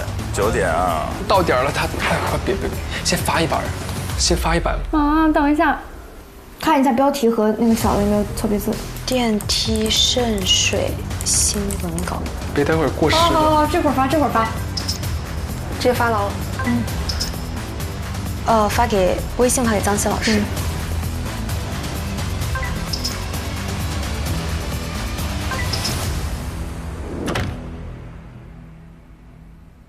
国林老师呢？我现在接他，我去接他吧。好。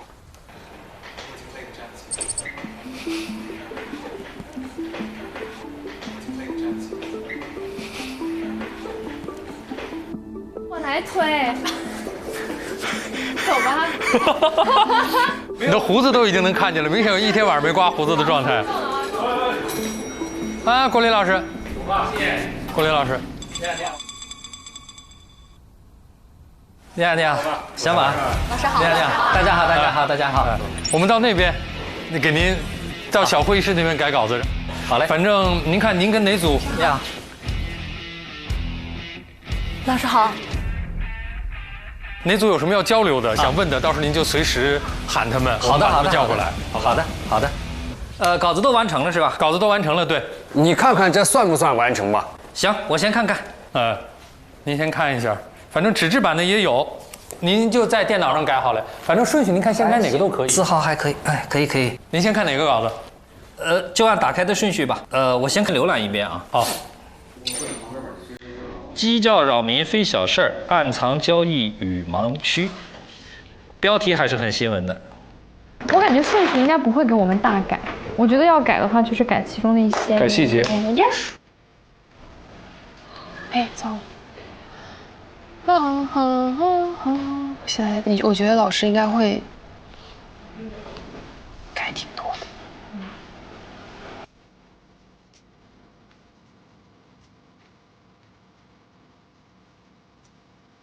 他是最后一道审核关吗？就他就得先保证说这个东西可以上版面，然后最后还要再审一道，以保证你最后能上。这个确实问题比较大，这完全掉了个个儿，后面还能扭回来吗？哦，哪一只？谁的新闻稿？又让我们猜。哎呀，这个问题也比较大。哦呦，他的表达方式选择上，他不应该选择这样的一个表达方式啊。他好像都是实况偏多。你们稍等，但这个基本上改不出来这个。他这个其实应该是用类似于小纪录片的跟拍方式。王玉的那个吗？小纪录片的跟拍，王玉的吧？王玉的吧，感觉。王玉的那个小纪录片，不像新闻，确实，因为它有结构也非常好。这篇还真是蛮像样的，结构的完整性也非常好。我先改起来。他们会改完之后再选是吗？他们片子还没出来啊？没有，一会儿晚上他只给文字稿。对。而且给到的都是最核心的那个症结。层次和结构基本上都不需要怎么动。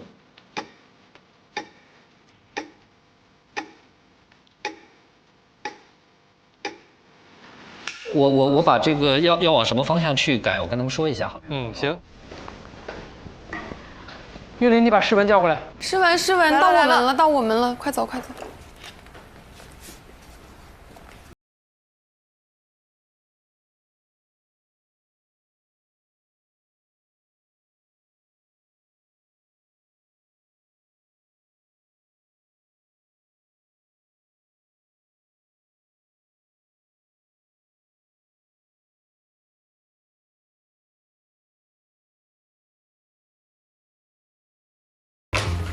自我介绍一下，三横王，国家的国，双木林，我是王国林。老师好。是我们这次和各位选手们一起合作的新闻坊节目的主编。你好。两位是？我是张诗文，我是韵玲，王韵玲。小王，我们同姓。对，我们是本家，和老师是本家。小张、小王。大家的稿子我刚才基本上浏览了一遍，然后呢，足球教培机构人去场空这一条，说问题了要。这篇稿子难度是在于说，它通常在我看来需要有一个相当成熟的调查记者才有可能 hold 得住的选题。哦。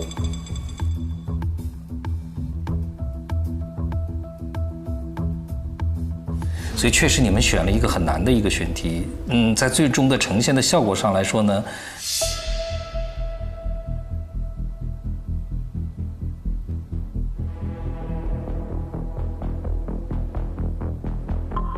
确实也不是最好。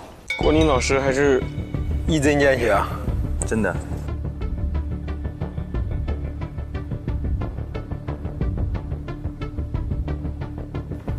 首先，这篇稿子现在最直观的一个是，它是个双头的东西，就是它既有这个关于教培机构退场之后所谓的后续的维权问题啊等等这样的一条线索，这是一个头。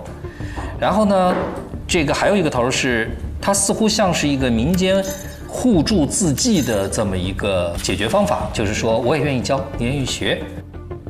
那么也就是说，这样的两个头相互之间虽然有联系，但是其实你发现没有，这是两个独立的问题。对。你现在把两个问题放在一起，这个本身在结构上就是个很大的问题。在我个人看来呢，更有价值的是后边的这部分。后边的这一部分其实是非常好的一个选题，是我很有兴趣的一个选题，就是我几乎没有看到过这种，我姑且把它叫做互助自济这样的一种。那么问题就来了，首先对于这种方式你要有一个清晰的交代。我觉得你这个问题问得很有意思啊，你说这个同样是跑路的某某机构，校区和静安校区已经恢复运营，为什么体育场吃主管开放？这个问题其实你问反了，你没发现吗？哇，老前辈就是老前辈，对那种新闻价值点的嗅觉。对，你应该问的恰恰是为什么校区和静安可以恢复运营？如果它是一种自济互助的形式来做成这件事情的，那我可能更关心是他们怎么做成的。在这个基础上再来问为什么同样的方式成了2家，第3家就不成，你才有问这个问题的基础。那么在为什么不成，我们再进入下一个层次是，面对它的这个不成，我们是不是还有什么可做的？单单这一个问题，它的层次就已经够丰富了，你再把前面那个扯进来，那就更没边了。首先，我觉得你可是在两者之间只能选其一，这是一。第二的话就是选其一之后的层次要把它理清楚。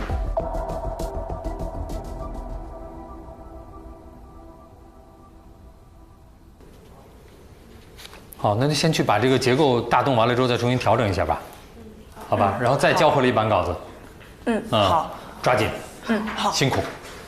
好的，谢谢各位老师。哎，哪里，你们也很辛苦，确实媒体就是个辛苦的活儿。提前适应一下。没有素材了，这能救吗？按他刚才说能改吗？他们没有时间去拍了。改在这儿。不过咱们确实够绝，咱们选了个是很难的。但我觉得这个挖这个层次的过程中是有意思的，就是很可惜你的出镜没有办法用，在外面晒了那么久。没事，我中间也有出镜啥的，就是反正中间有用的话就用，实在不行那就不用呗。反正中间有那么一段，结尾有那么一段，然后采访的时候我也露脸了，那无所谓了，没事，不用纠结这个东西。诗文韵林，哎呦。雨佳，哎，这俩人还在剪辑室里。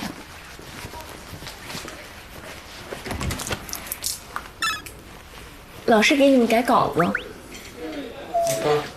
这俩人熬2个大夜了。对。打起精神！干！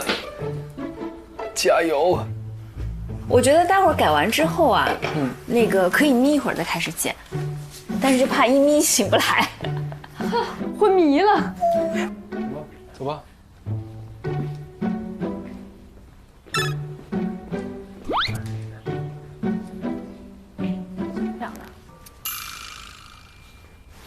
他们现在脑袋有点晕，昨天蹲了1个晚上，蹲了个通宵。我听说他们这两天很玩命啊，拼了都已经，他们已经1夜没睡了，都已经拼了，今天继续熬第2个大夜。我刚开始看岛屿，改在岛屿这边，从岛屿开始改呀。岛屿是黄金位置啊。是女生写的吗？对。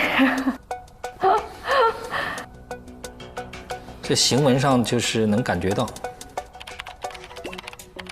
哇，这个特别宝贵，改稿特别宝贵，它是思路的外化。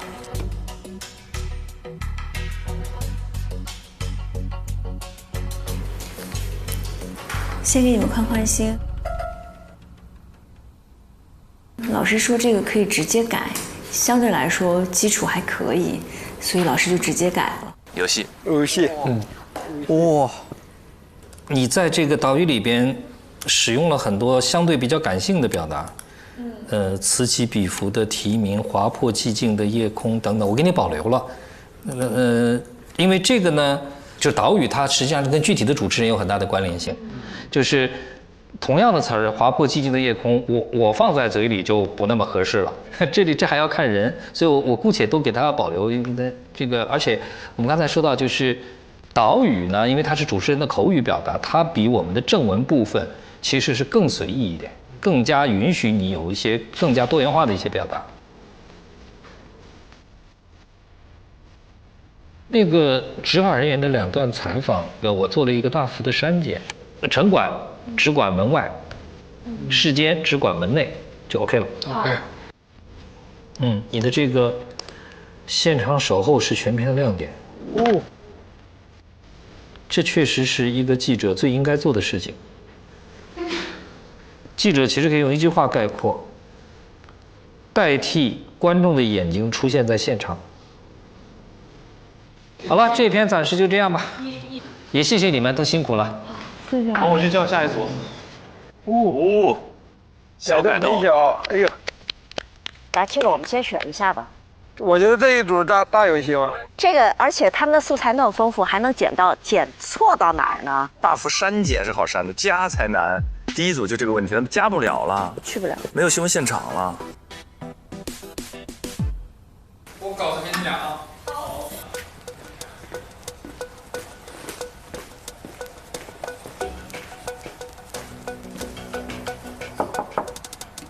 来了，到你们了。好。再拿1份。好，走。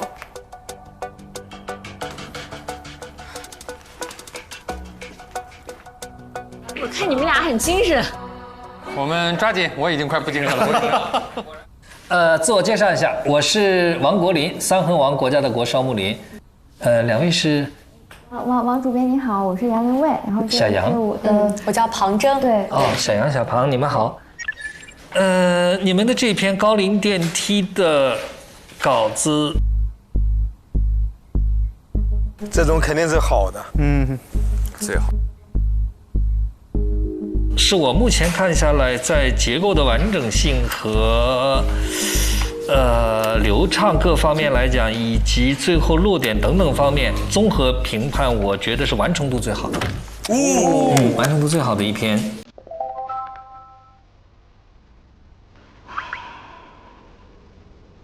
怎么长舒一口气啊？他们完成度，它确实可以长舒一口气。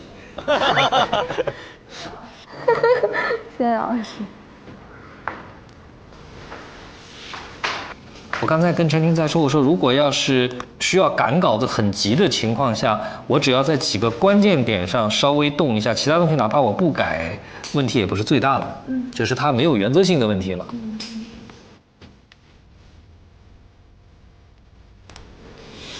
不错，这个岛屿还是蛮简洁的。这里的时态有变化，不是5天前了。我这里解说词，回头你们可以注意一下，就是因为你们稿子的基础比较好，我是做了相当的克制，有好几段解说词就是一段一句话，一段一句话，全部用这个采访来做说明，这样的话会更流畅和更有说服力。好。这方内容还是很好的，很扎实的，因为确实有科长来把这个大致的流程捋一下，真的棒。亮点是解决方案，太清楚了。OK， 这篇没有什么问题。OK， 我改下来就只剩2张。哦呦，庞征他做了缩减。没关系，我告诉你，这种地方缩其实特别宝贵，就留下的全是精华。好，老师们辛苦了，谢谢王老师，谢谢老师，加班到这个点。他这个来，子泰、王玉进来。哎，来了，老师。坐，你们俩坐。 2个都是男生。对，这组2个都是男生。你好，你好，王老师您好。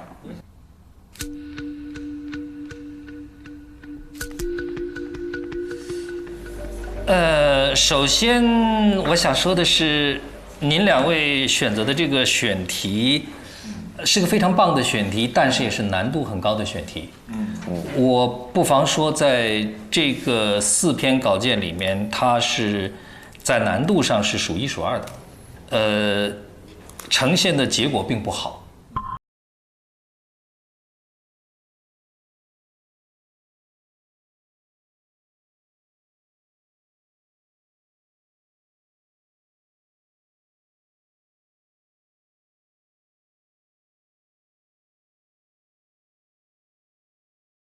是最适合他的方式是跟拍的讲故事的，类似于小纪录片那样的一种表达方式。而且呢，在对于这个里边的这个事实的陈述当中，这还有很多原因，比如说最基本的一个新闻事实，这家饭店和这些老人之间究竟是怎么回事？我从稿子里没有看出来，他是受社区食堂的委托，还是说他纯粹是爱心义送？就是他们之间的到底是一种什么样的关系？就是基本事实都没有做交代，这一个。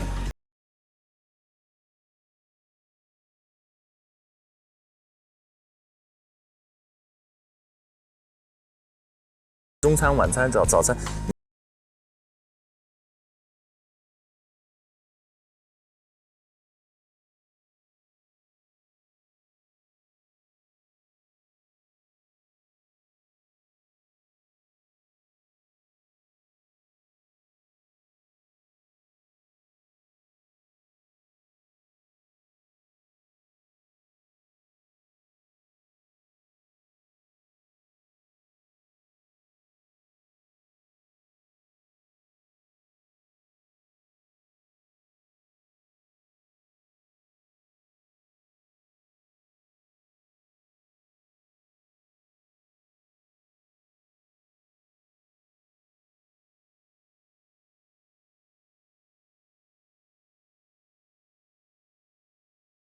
不拘那个篇幅的长短，你有没有可能剪成一个小视频呢？试试看，或者，我们也把它自由一点，我们不把它定义为一个严格意义上的小视频，就是你觉得需要加点旁白你就加，你觉得不需要纯粹就用那个实况来剪辑来组接也 OK。行，那两位抓紧时间。好，谢谢老师。我们还去一下大会议室吧。你又碎了，又碎，又碎了，哥。姿态又碎。宇哥，你说，你真听懂了吗？康老师说的那些，我听懂了。我尝试做一个专题片吧。老师不是建议做短视频吗？我这短视频更可行一点啊。那我们这个先剪短视频吧。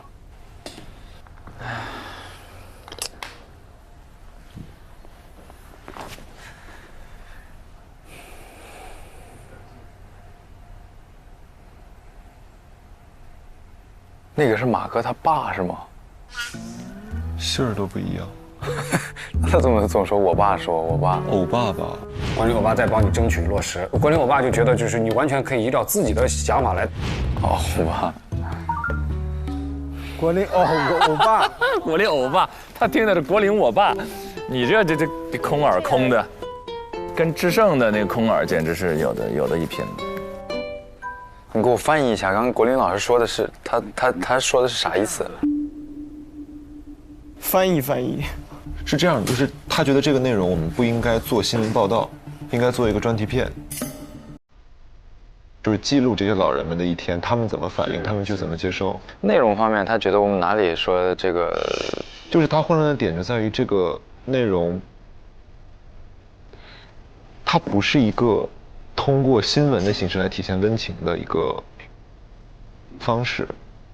我听到他说建议以小纪录片或者短视频的形式来呈现。我们确实现在没有结构的，对我当时写的时候，我是能感受到没有结构的。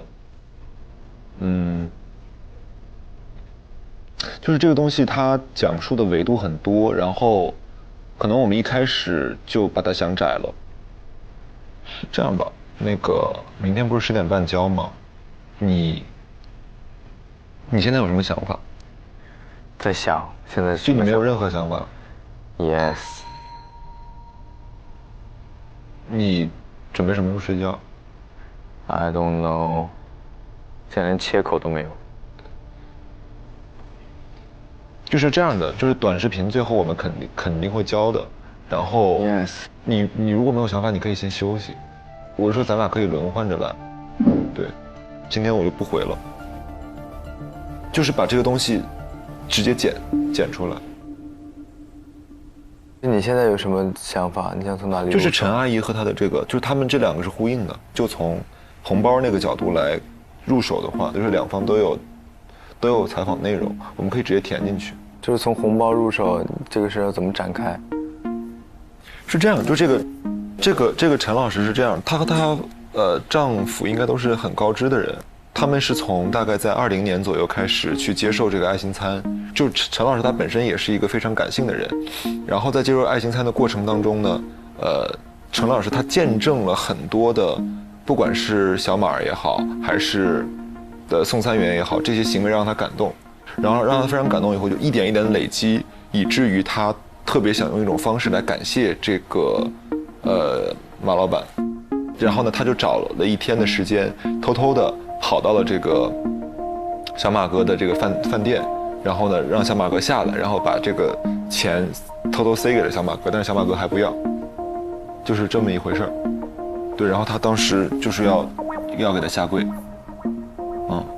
大概就是这样的一个事情。我是没听懂那个老师说的那些，他说的那些点，因为我们整个的拍摄都是在以一个就是新闻的那个报道的形式来走的，就是他觉得我们不应该用报道的形式，就是做这个话题。他当然可以通过新闻的形式。对，他说的是两位没有通过新闻的形式来体现这个温情了。就是我们当时受这个形式影响，现在就拍了这么多东西，但是现在我们素材还有很多，还可以把这个素材剪出来。所以说，那我们就是用一个构造式的逻辑把这个内容展现出来。就它其实不是一个新闻，已经是一个旧闻了。是我们拍的素材，报道性很强，对话性很强，但是故事性很弱。对，所以这个就得写。但是国林老师确实提出一个能把他们这些素材盘活的思路，但问题是时间。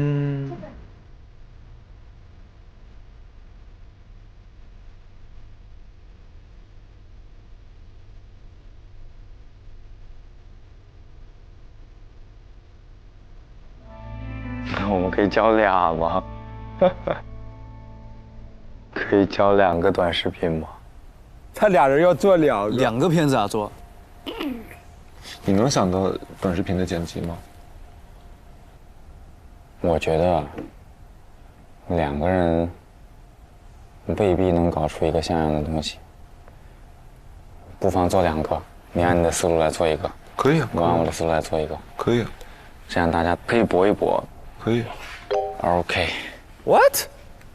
我把他们的采访同步给你，我直接给你盘吧。可以，那给我盘也可以。上 NKO。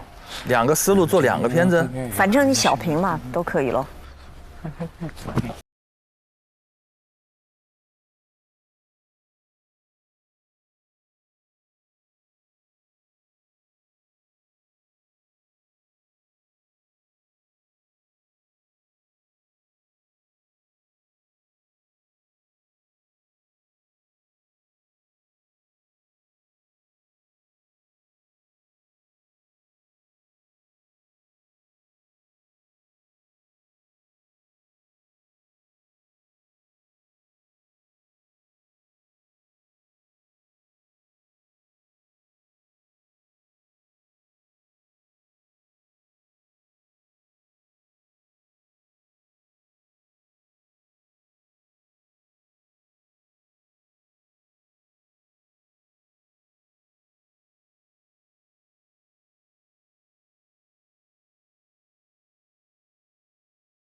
那还好我的眼睛好干，就。你要不先把这个你隐形眼镜先摘了，你歇一会儿吧。没事，我有眼药水。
交替休息，这个是对的，有分工。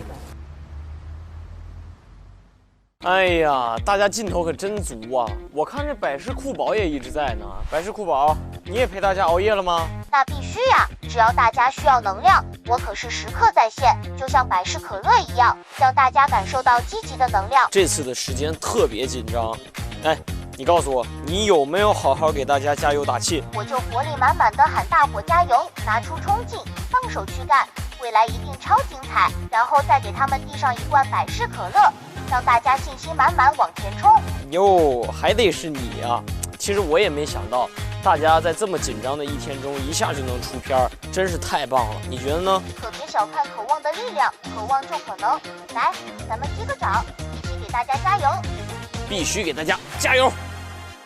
朗子来了，快走快走，到了到了到了。 7点走的，9点半陆续上班。他在那边已经订了一晚上了。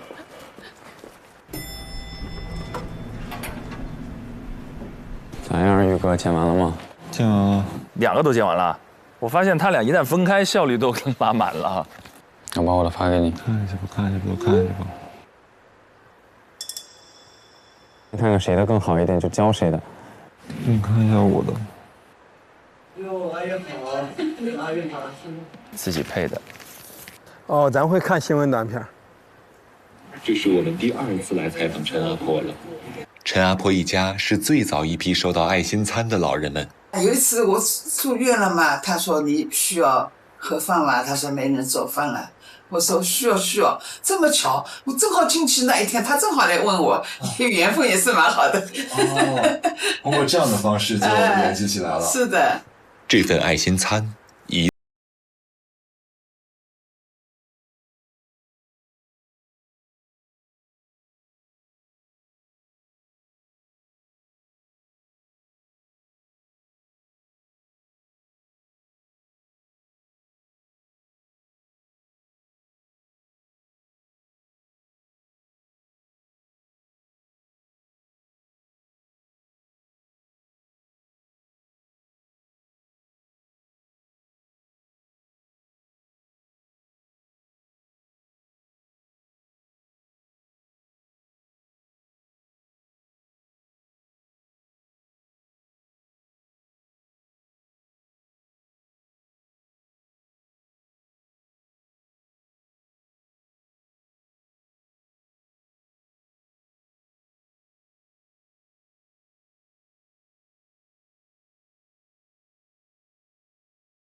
这个确实有点专题片，也还蛮温情的，还是看完之后还是挺感人的。对 ，OK， 你的更好，想你的。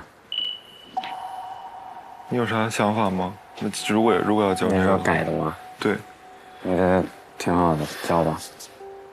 有问题吗？我现在还能改。9点53， 53，10点半，声音有点低。挺好的，挺好。王宇有他很优势的地方，还有子泰碎掉的子泰，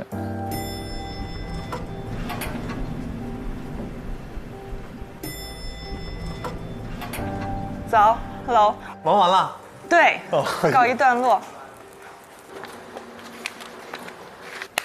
10点25分之前。把视频拷到小会议室的电脑里。嗯，好的，快给我视频姐。马上。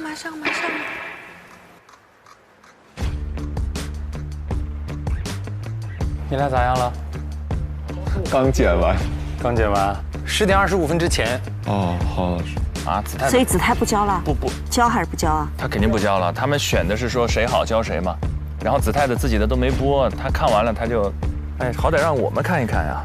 完了，命名方式你们俩的名字。好的啊。坐，你快坐。时间。快，来得及。帮我看着时间啊。好。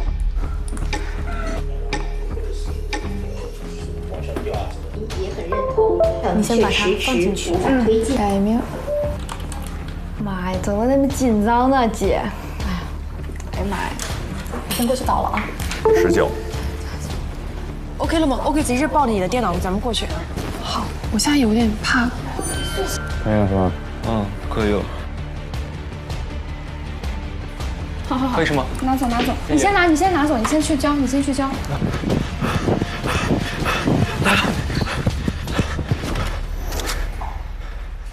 叫咋样？现在是可以拷进硬盘，硬盘里移不到这里。救命！我们可以试一下华为分享。那我去拿我的电脑吧。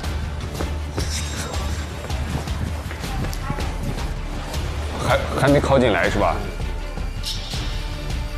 哎，有了 ，OK， 我把它移到桌面上。好艰难。好了。趴在桌上小眯一会儿吧。可以看了，我砍你们。你是直接熬穿了，我熬穿了，我真是熬穿了。我本来甚至还想说我要洗个头，后面发现没一点时间洗。还有这个词儿，熬穿了。郑姐，我现在脑子不动。我也是，你干了一通宵，我知道。你没走。但是我每次剪辑都会跟通宵。我也是。我昨天没打算回去。我已经料到了这个情况。对，我发现剪辑是最耗时间的，因为它没有头。机房里老师是最辛苦，对，能一直剪，我觉得。我们现在这样，其实说实话，我们现在看到的片子也是剪出来的真人秀，都是海量素材啊，多少机位啊，多少小时啊。啊！向剪辑老师致敬，机房的老师们辛苦。每次剪辑都会。他还在剪。朗子还好吗？为什么还好吗？我挺好的。好，你要注意休息。我看你一直没停。你嗓子也哑了呀。我将陷入昏迷。我还不如不回去。你这样要不睡其实还行，你要睡一个多小时。我真的是我困到像被人揍晕了一样。今天如果要出新课题，我才会昏过去。没准哟。我现在有点忐忑了，怎么回事？完全不要去想这个事情。本来还挺，我们已经完成了。我已经完全不想这个事情了。跟你一起。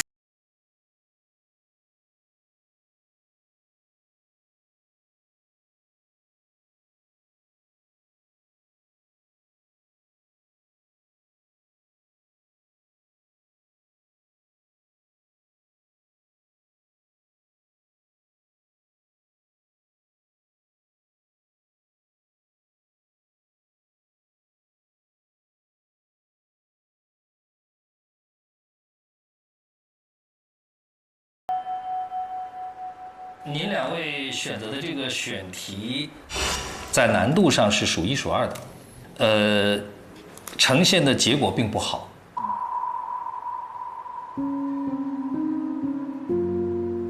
你按你的思路来做一个，可以啊。我按我的思路来做一个，可以啊。这样大家可以搏一搏。你的更好，像你的。你有啥想法吗？如果我觉得挺好的，教吧。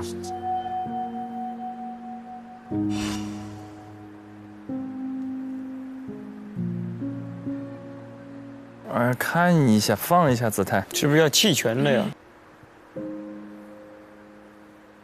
他不会最后时刻准备搏一下了吧？他不会要弃权了吧？咱们干脆把两个片子都交上去啊！看，要把片子考上去。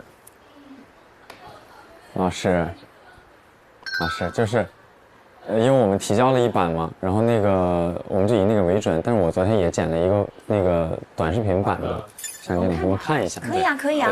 哎，可以，主动争取。姿态就是要争取一下，爷们儿，真的争取一下，来，太好了。我们要不要去那边看？行，好的，老师。你们先去看，我把这个传一下，你们看吧。反正他给我发过一版，我到时候再看一下。行。哎，老师，就是这个。站起来了。姿态，好歹我们看看。这里一开头，老师。免费的午餐，但今天我要告诉你，有，而且一吃就是6年。你考虑竖屏可以。竖屏的。上午10点，师傅们便开始准备当天的第一顿餐食。精心炒制的饭菜并不卖给店里的客人，而是免费送给周边的老人，1天2顿，风雨无阻。我抱着怀疑的态度向店员求证，经理马哥告诉我，这件事儿他们已经做了6年。有6个年头，对，整整6个年头。6年的饭菜让老人们早已形成了依赖，面对不确定的将来，难免会忧从中来。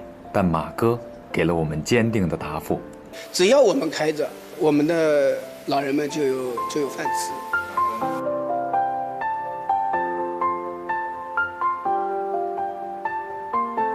挺好的，当然没有把这个质疑说出来。真的是完全不同的思路。这次是重返现场，这条新闻本来已经报过了。凯旋在直播连线的时候也问你什么地方变了，说有专门从北京飞过来打他们家的，蹲了2个小时，就看你们到底是作秀、赚流量，还是真送餐。这个就做出来和2年之前做那条新闻的区别了。质疑要说出来。黄玉悄悄地飘到了后院，黄玉也想看看呢，对不对？没事儿，别纠结了，继续加油吧。好的，太难了，太难了，不容易。之前我们其实没有近距离的感受一次新闻成片的幕后工作。一位新闻主编来到现场，然后改他们的稿，现场提修改意见，然后他们用通宵的时间来撰稿、剪辑、胶片儿，确实不容易，基本上都没睡，没人回去。其实我觉得，说实话，这次我们猜，我觉得不难。我看到这里，我觉得不难猜，不难猜。我们刚才每个人心里这个答案都已经方向是比较明确了。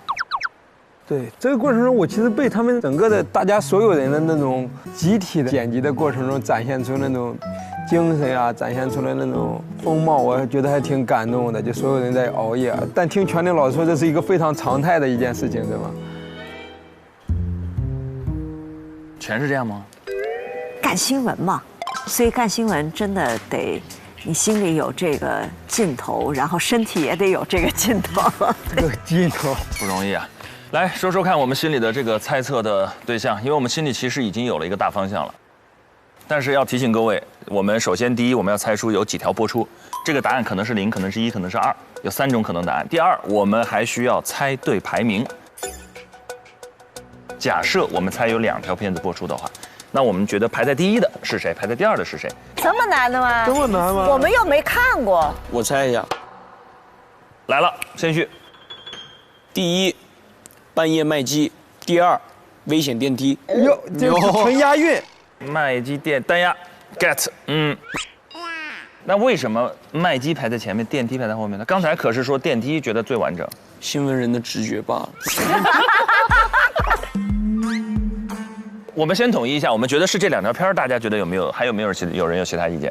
就还有没有其他片子也可以？没有，至少如果剪辑不坑我们，应该是这2个。对，我觉得根据剪辑是这2个。我要最后听一下全玲姐的意见。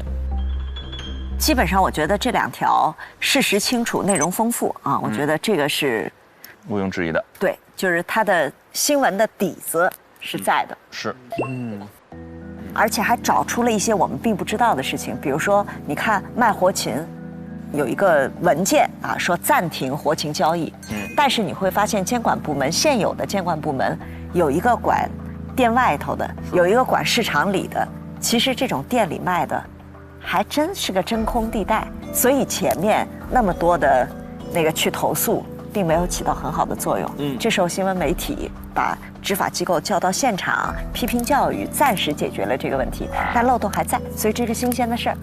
所以我觉得这个点还是非常有意思的。好嘞，行，这全林老师，其他呢？你们觉得排名上？排名上，我占活禽1票。占活禽，活禽在第1。我占活禽，就是跟先序一样嘛。对，活禽第1，然后电梯第2。如果是在那个新闻性上，活禽确实新闻性要领先，但是就这个完整度，刚才国林老师的评价，那这个电梯显然是改动最少，完整度最高，结构最清晰啊。子琪，你的想法呢？我完全同意小胡还有智胜的这个排名顺序，也是活禽第1。那我可改了啊！你可以改，可以改。你这啥大局观呢？他一同意，我觉得这个事情就出现转机了。这个点儿就别玩节目效果了，智胜。你呀，还是眼睛不够干。对，就是他们。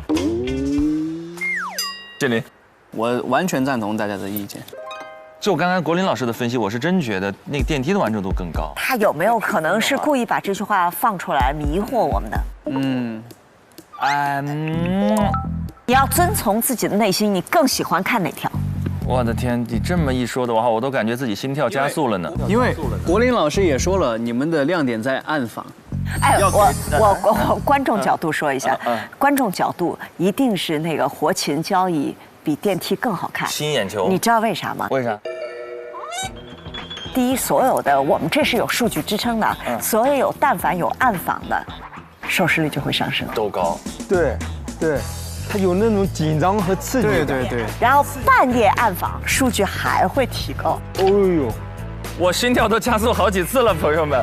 此刻弹幕一定也心跳加速了吧？也要给在座各位和弹幕的凹粉们一个温馨提示：可以呼吸。这个梗为什么出现这么多次了？还来吧，朋友们，投票了啊！投票时间，我们举手，觉得排在第一。首先我们统一一下，我们肯定是为这2条片子，对不对？2条。那我们直接为这个排名投票，觉得排在第1顺位、排名第1的短片是活禽交易的，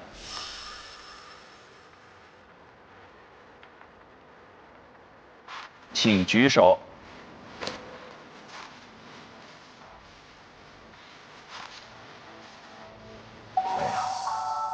全票。觉得电梯漏水的，请举手。我一个人行吧，不影响大家了。不影响大家，但是我坚持一下，因为我不知道为什么就直觉。好了，就这样了。但是我还是希望我们推理是正确，因为要点灯。这一次，我们的推理到底正不正确？会是重蹈上一期的覆辙，还是刷新，让先旭也感受一下我们点灯的乐趣？各位弹幕凹粉们，觉得谁这一局胜算更大？谁会是本次考核的第1名？弹幕上凹粉们同步猜一下。那我们把章盖上，好不好？好。这次就不盖顺序，我们直接在我们投票的4位板上盖章。雨佳 ，offer， 成了。庞铮，林蔚。庞铮 ，offer。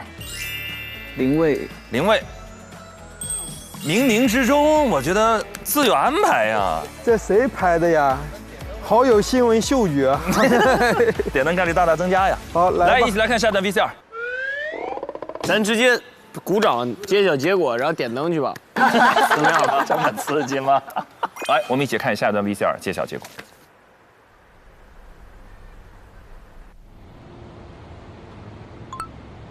好了，我们就在工位上看新闻方吧。老天爷了，换个眼镜，有点小紧张了，太紧张了。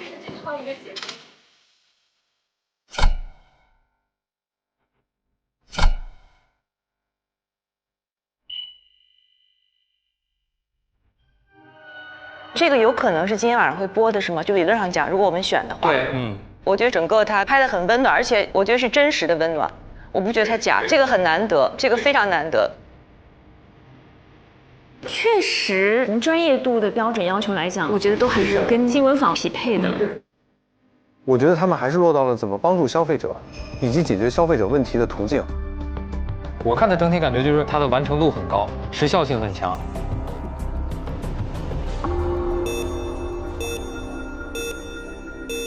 哦，真要他们要看这个节目播出的直播呀？没有，看片会。啊，不是吧？我感觉他们说的是，就是此时此刻节目播出了，然后才揭晓他们的谁的片子被播了。对，最初的时候是这么讲的，晚上5点半吧，好像。哦，这样啊？哎，这么残酷啊？对，先不告诉他们播了谁的片子。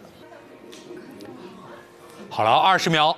我有把跟直播一样紧张。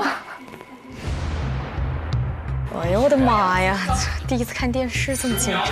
15秒。老师，你别报了，越报越紧张。不会就直接就出吧？我觉得不一定，有可能看完之后一个都不播。有可能等了1个小时，一个没有是吧？10、9、8、7、6、5、4。妈呀！给我们设计倒计时。哦，真是职业播。哎呀，这个片头，天哪！哎呦我的天！哇！3伏未过，立秋已来，五彩斑斓稻田画带来赏心悦目好风景。秋天的第一杯奶茶，还不如健康养生茶。汗出了，热散了，湿水汗走，达到一个结束。吃货们有福了啊！在我身后是我们今年8月5号开鱼后的。为什么我心跳加快了呢？你紧张。对啊，这为什么我心跳加快了呢？我也是。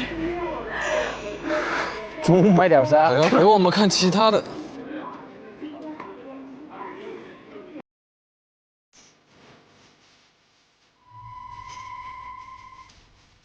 造谣海啸来袭，上海紧急转移30万居民，违法男子钟某已被依法行政拘留。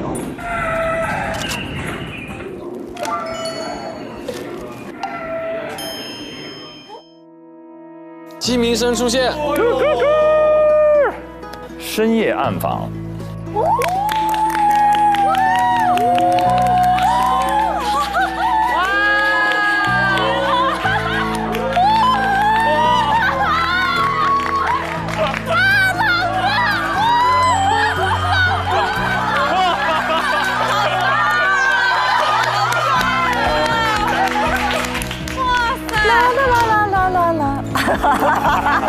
厉害厉害厉害厉害厉害！朗子太棒了，发自内心的开心。燃，好燃！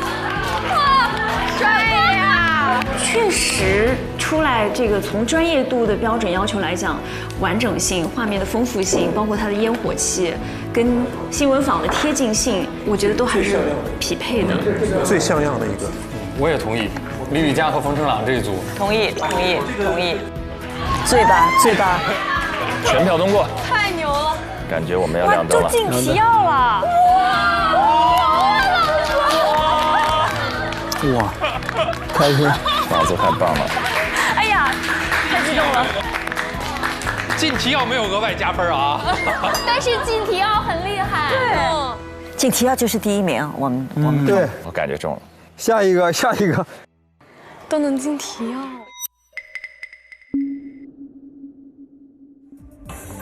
房间冷暖，上海温度。欢迎大家和我们一道走进今天的新闻坊，我是黄浩。大家好，我是舒怡，我们在石库门向各位问好。近日，奉贤民警操控无人机在海岸巡逻的时候，突然发现远处防护石外有2个身影啊！在崇明岛新村乡的稻米文化小镇，数十亩的稻田摇身一变，成为了巨型的艺术画布。本周二，崇明3岛的渔船开启了今年的东海第一捕。那么，在家如何复刻这些健康奶茶呢？我们一起去学做这秋天的第一杯养生茶。张希，你预估还有几条新闻啊？天哪，剩下的3位都很紧张，不会只过了一条吧？我预估啊，让我估不出来。它是50分钟嘛？18点25分结束，那还来得及。18点25啊，是黄金时间的新闻呐！上海人吃晚饭之前就看这一档新闻，上海本地的。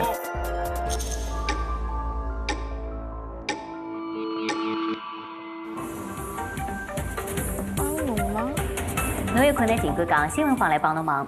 2013年的时候啊，全国10个省份呢曾经发现131例人感染 H7N9。半夜鸡叫。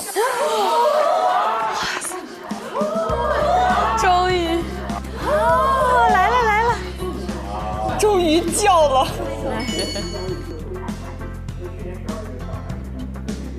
最近呢，家住浦东新区不少居民向我们新闻坊反映，称楼下临街商户在偷偷售卖佛机，而且啊，每天凌晨4、5点钟进货的李雨时候，佳、冯程朗加大字号，好家伙！这个第一次看见自己的名字出现在那个记者名单里，还是值得拍一下的。绝对。冯程朗，哇，记录一下。哇哦！那接到投诉之后，我们的记者凌晨时分前往现场展开调查。这声划破夜空的长鸣是求助市民蒲女士近来最熟悉也最烦恼的声音。这是他们配的，对，是太尊重了。现在是凌晨的4点30分，我现在所在的位置是路的。在我身旁的这辆3轮车正是爆料人所提供的声音来源地，而在这辆车5米的范围之内呢，我们就已经能够闻到特别重的鸡粪的味道。4点40分，海鲜店开门营业。5点22分，一名黑衣男子出现，将3轮车上的活鸡搬运至海鲜店隔壁一间空置的门面房内。5点48分，记者以顾客身份进入这间门面房，表示要买一只活鸡。这是你们从市场拿过来的吧？做小路生意没有市场的，都是偷偷摸摸卖的，那批发一批的都有。这啥时候运过来的？我都跟你说了是早晨刚到的，你上班直接现给我们做吗？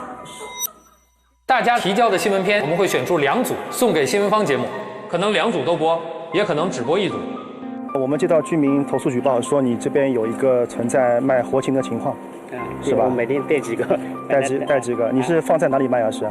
带我们看一下，现场带我们看一下好吧？进入现场后，我们依然能看到有鸡在笼子里。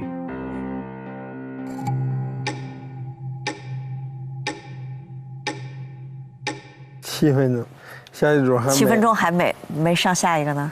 没有，不会吧？我们电梯。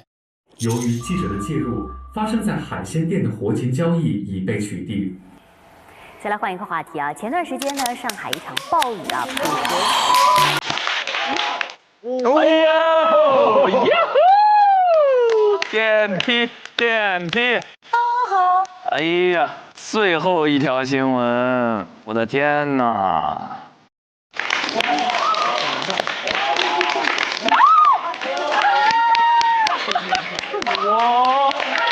哇！电梯！惊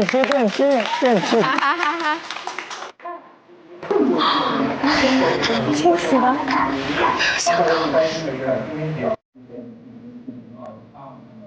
今天上午，记者赶到小区11号楼，1楼电梯口已经围满居民。雨应该是从1楼下的，陆续从越来越大。采访中，记者注意到楼栋内有很多老人频繁进出。我在医院里，他不放心，他还去看我去。2个电梯口。林伟，好严肃。好严肃，好专业的样子。尴尬。你看俩都弄坏了。11号楼2部电梯渗水故障后，直到第2天才开始维修，这又是为什么呢？发现了这个情况了以后呢，然后我们立即就采取了一些电梯停运的这个措施，然后通知这个维保单位，然后来进行抢修。因为我们这边的电梯呢都已经运行了28年了，然后很多备件呢都是说市面上一下都能够找到，也是实际的困难。哎呀，成就感还是挺满，真的。记者发稿前，小区居委会已经组织物业方和居民代表召开会议，对后续换梯事宜沟通协商。希望大家如果遇到困难需要帮忙，遇到问题需要多圆满，太棒了！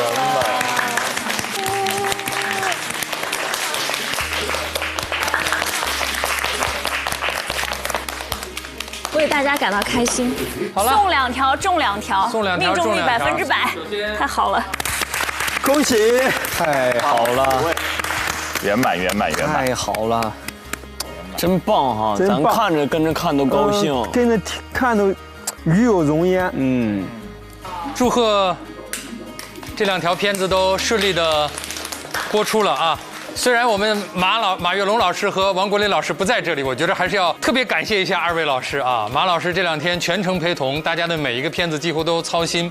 国林老师昨天也是下了班之后到这儿陪大家到后半夜3点钟左右，所以也要感谢2位老师。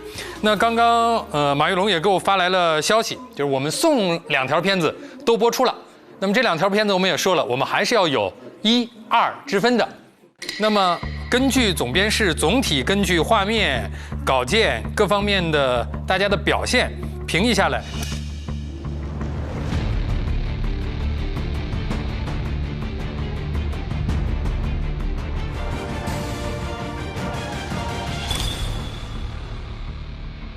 我觉得这个时候他们分1、2的已经不重要了。对，那能上去就已经很。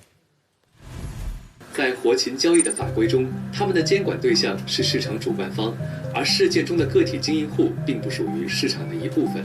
活禽这个片子，我觉得最大的2个亮点就是一个是蹲守确实是民生新闻记者最值得提倡的一个采访手段，这是最真实的东西。然后后面就虽然是第1次做吧，就工整完整度上来说，好像还确实还不错，尤其是他后面还提到了，就是不同的部门在监管之间会不会有缝隙？哎，对，这点其实也很意外。对，整体看来这个完整度还可以。啊，应该看看第2条。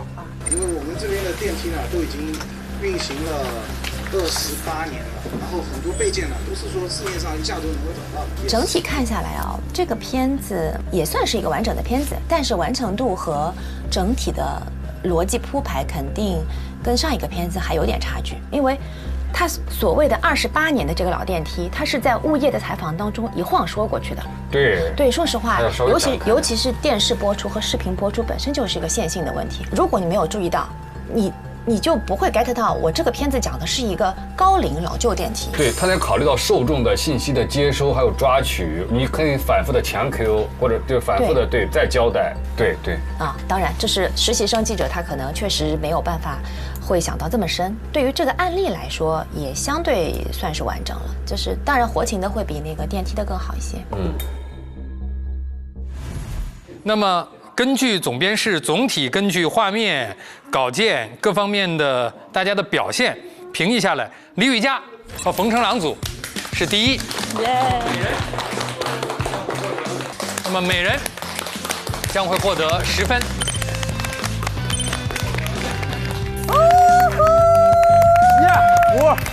什么叫嗅觉？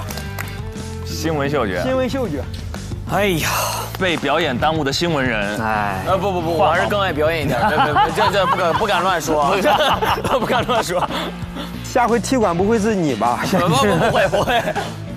那么庞征和杨林卫组就是第2，每人可以获得5分。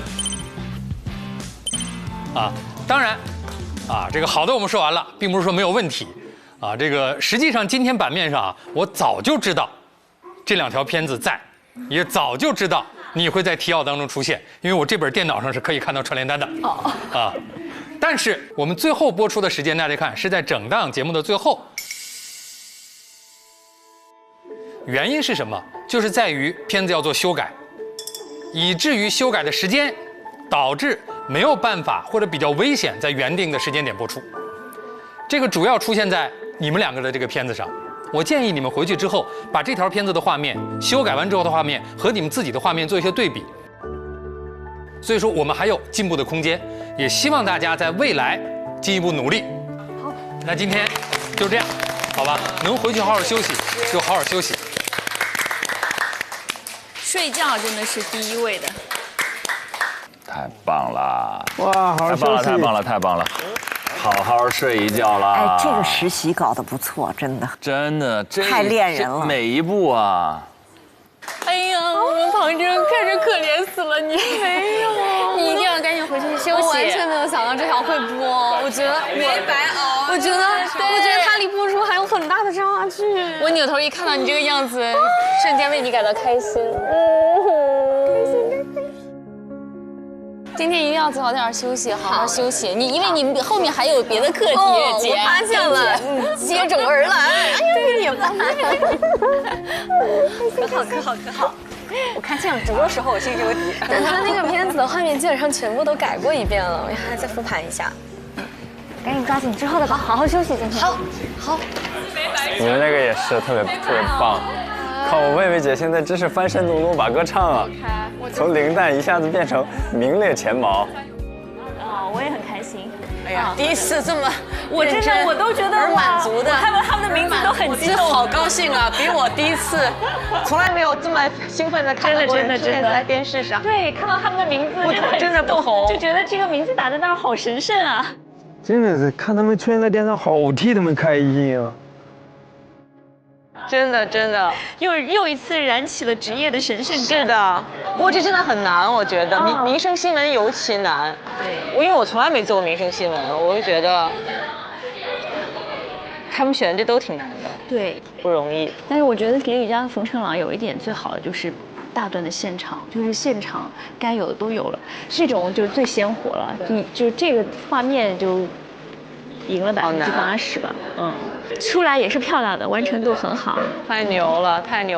冯成朗，恭喜，太牛了！谢谢老师，特别惊喜。 2位都已经熬的都没有劲儿，开心了。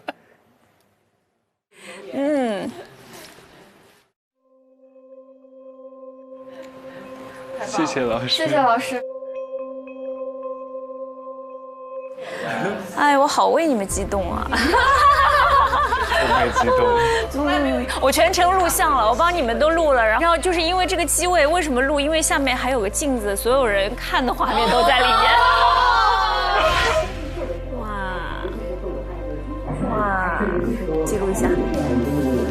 哦，机位加镜子，就是其实他们不一定每天都有鸡，有这个可能性啊，但我们蹲还是得蹲的。快，吃点有饼。谢谢老师，真棒！哎呀，这心里还没底儿呢，反正至少成功了第一步了呀。对，大胆山，大胆山，把这个前面的画面卡一点点。素材，素材，素材，素材。我就盲点了各种熬夜需要卡路里。谢谢，忽然有动力了。哦，电梯。熬夜值得了。真的很感动，真的很感动。我就看的时候我都快哭了。这次不是我哭了，这次换晨晨老师哭了。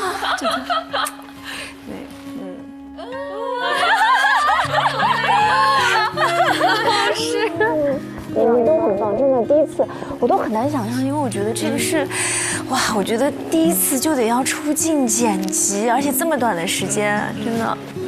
我太为你们感到骄傲了，你们也一样的，你们就是真的。我觉得看了他们的片子，其实我们就意识到我们其实还是有很多。我跟你说，有很多选题上的原因，就是你们这个是，回头张老师肯定会跟你们说，就是画面上有点吃亏。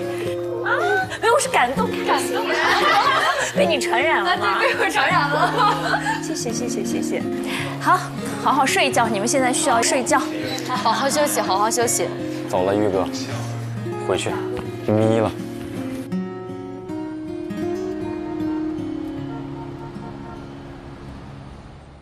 我们先把灯点了，对吧？对，先点灯，先把灯点了吧。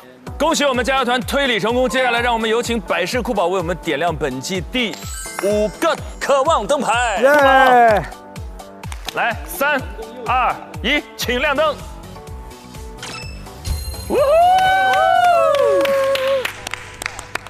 7盏，还剩最后2盏，太棒了！哎呦，这灯点完了，心里就踏实了。踏实了，踏实了。行，你们聊着。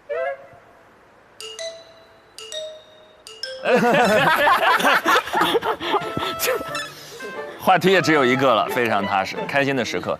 其实这个话题也是我自己看到各位的时候非常感兴趣的话题，就是过去的哪一个瞬间让你感受到自己职业的神圣感？职业神圣感，就它不只是一份职业，不只是领工资，不只是一个被交办的工作，它有一种超越性的价值。那我们先听一下俊林的想法，好不好？我觉得最有神圣感的事情啊，是每一次我看到我的粉丝，他们通过我，在积极的生活，在自己的生活中，他们也在慢慢进步、慢慢成长、慢慢变好。那个是我认为最有成就感的事情，因为我一直就是想通过我自己传递给他们的态度，就是你要去热爱生活，你要去热爱你所热爱的事情，你要去勇敢地追求你所想要去追求的那个目标。俊林是一个好的表达者，对，特别好。子期有没有你的神圣感时刻？神圣感，我觉得其实倒没有觉得特别神圣，但是我觉得我拍过的戏里面，我觉得最具有意义的一部戏就是《冰雪剑刀连》，讲的是抗美援朝的故事我觉得那部戏是我觉得在我拍戏的生涯里面最有意义的一部戏。然后我也觉得，如果有观众他本身不喜欢看这种题材的故事，但是因为我然后去看了这样一个戏，然后去了解那段历史，去把这样一个正向的文化和价值观去给不了解他人去做到一个输出，去给他做到一个普及，让他更了解，去更加的学习这一段不曾了解的东西。我觉得就是明白，你的这个诠释功不可没。先旭，我觉得职业神圣感这几个字儿，我觉得有点太大。我觉得我只能分享职业成就感。我跟子琪，我觉得我们俩说的其实是一个东西。其实那个是成就感，那个神圣感其实不能我们演员自己来界定。对，我几个瞬间会很有成就感。不管在舞台上还是在剧组中得到掌声的时候，会有成就感。然后完成了一些自己认为自己不可能完成的事儿的时候，会有成就感。我觉得表演这件事儿本身给我带来的意义就是自我价值的实现。当我觉得这个价值被实现的时候，那每一刻其实都是有成就感的。包括一些历史意义吧。刚才子琪说那个，我特别认同。我不是今年93的时候去参加那个晚会嘛，当时也是那种澎湃的那种感觉在，是神圣感的。对，那确实是神圣感。然后在那个大会堂里演的，那感觉实在是不一样。你抬头就能看到那个人民大会堂上面那颗亮着的五角星，哇，那感觉真不一样。那是作为青年演员的一个至高的一个荣耀的时刻。然后那个时候，听着台下的掌声和台上每一位表演者的欢呼、呐喊、怒吼，每一个动作、每一个肢体、每一个发出的声音，觉得像是有血和气浓在一起的那种。那是我第一次有过这种体验，这个确实切题，这是神圣感。能理解，能理解。全林老师，您作为这个新闻人当中，你问了我其实心情特别复杂的一个问题，就职业的神圣感。我离开新闻工作10年的时间了，但我就隔着屏幕去看这些实习生，去做这些暗访，然后平息纷争，希望改变一些什么事情的时候，就你会觉得说，也许看电视的人会变少，对吧？但那处火可能还是亮着的。就你没当过记者，你可能不能理解记者的那种，他永远跟社会一起跳动的心是什么样子。你当记者，你就是跟这个社会同呼吸共命运，它是非常具象化的一个状态。媒介在改变，所以我特别希望这些实习生接下来会多一点融媒体的实习工作，让他们的努力让更多人看见。我觉得这是特别棒的事。媒介在换，但大家对于真相的那种期待、好奇和向往会变吗？我觉得不会。但是表述的方式、采访的方式，最后呈现的节目的状态一定会变，一切都会变，但是传播永在。人们渴望真相和渴望看到那些我说的眼前一亮、会心一笑、心头一热、当头一棒的东西，会永远这个愿望是在的吧。渴望就可能，心动就发生。本节目由酷爽带感点燃无限渴望的百事可乐冠名播出。购物、外卖、旅行上淘宝，万能的淘宝天天有优惠，纵享衣食住行、吃喝玩乐。这一期的 offer 就到这里了，下一期不见不散喽！下期见！发布课题，这次呢是深度访谈，我们会请到4个嘉宾：王者荣耀 Fly 张春、哲来女孟雨桐，2个人一组，1v1的进行访谈。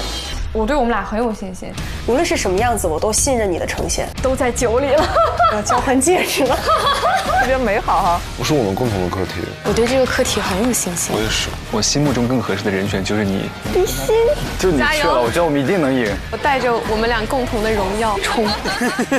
好自信呀！有戏来了。孟雨桐，公众对于她的兴趣就是这一点。上一次在格力的时候，你是。哇，进入战斗状态了吧？换工作这件事情就跟情侣分手一样，身上有一层壳，那个壳是没有被完全挤。您其实改了几次名字，纯属扯淡，子虚乌有。你们在羊圈里唱歌，一派胡言，无需回应。遇到这样的被采访对象是有压力的，你会紧张吗？千万不要问认真。你有没有什么不能问的问题啊？你看他没有之前接触过，你还满意吗？有一点点不满意。如果我有负担，我就拒绝呀，我也不是死人。不容易啊，这个采访。哇，这个太难了，这个太难了。我真的觉得太难了，有一些纠结，这是有一个现在的。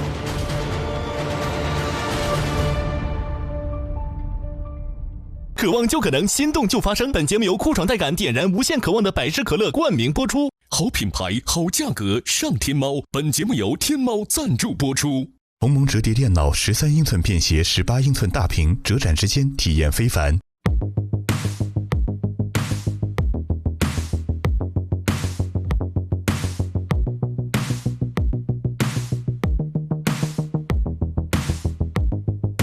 你想成为怎样的人？在追逐的梦怎样成真？你带着对未来。上微博搜索令人心动的 offer， 最终节目资讯等你解锁。上微博参与令人心动的 offer 话题讨论，选出你看好的主持新生，见证最终 offer 的诞生。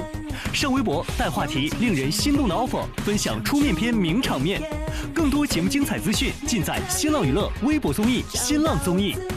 上新浪新闻客户端搜令人心动的 offer， 看节目更多精彩内容。百度一下你就知道，上百度 APP 看百度热搜 ，get 更多热点内容。独家中文百科合作伙伴百度百科。上百度搜索令人心动的 offer， 精彩内容尽在百度百科。上知乎搜令人心动的 offer， 解锁更多精彩讨论。上前程无忧51 job， 收获心动的 offer。感谢丽丽城传媒。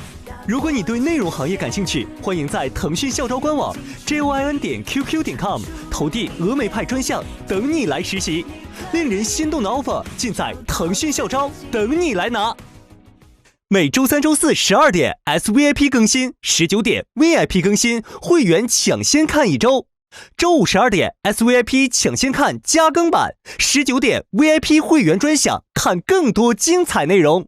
周6 12点 SVIP 抢先看衍生，陪你看 offer，19点 VIP 会员专享。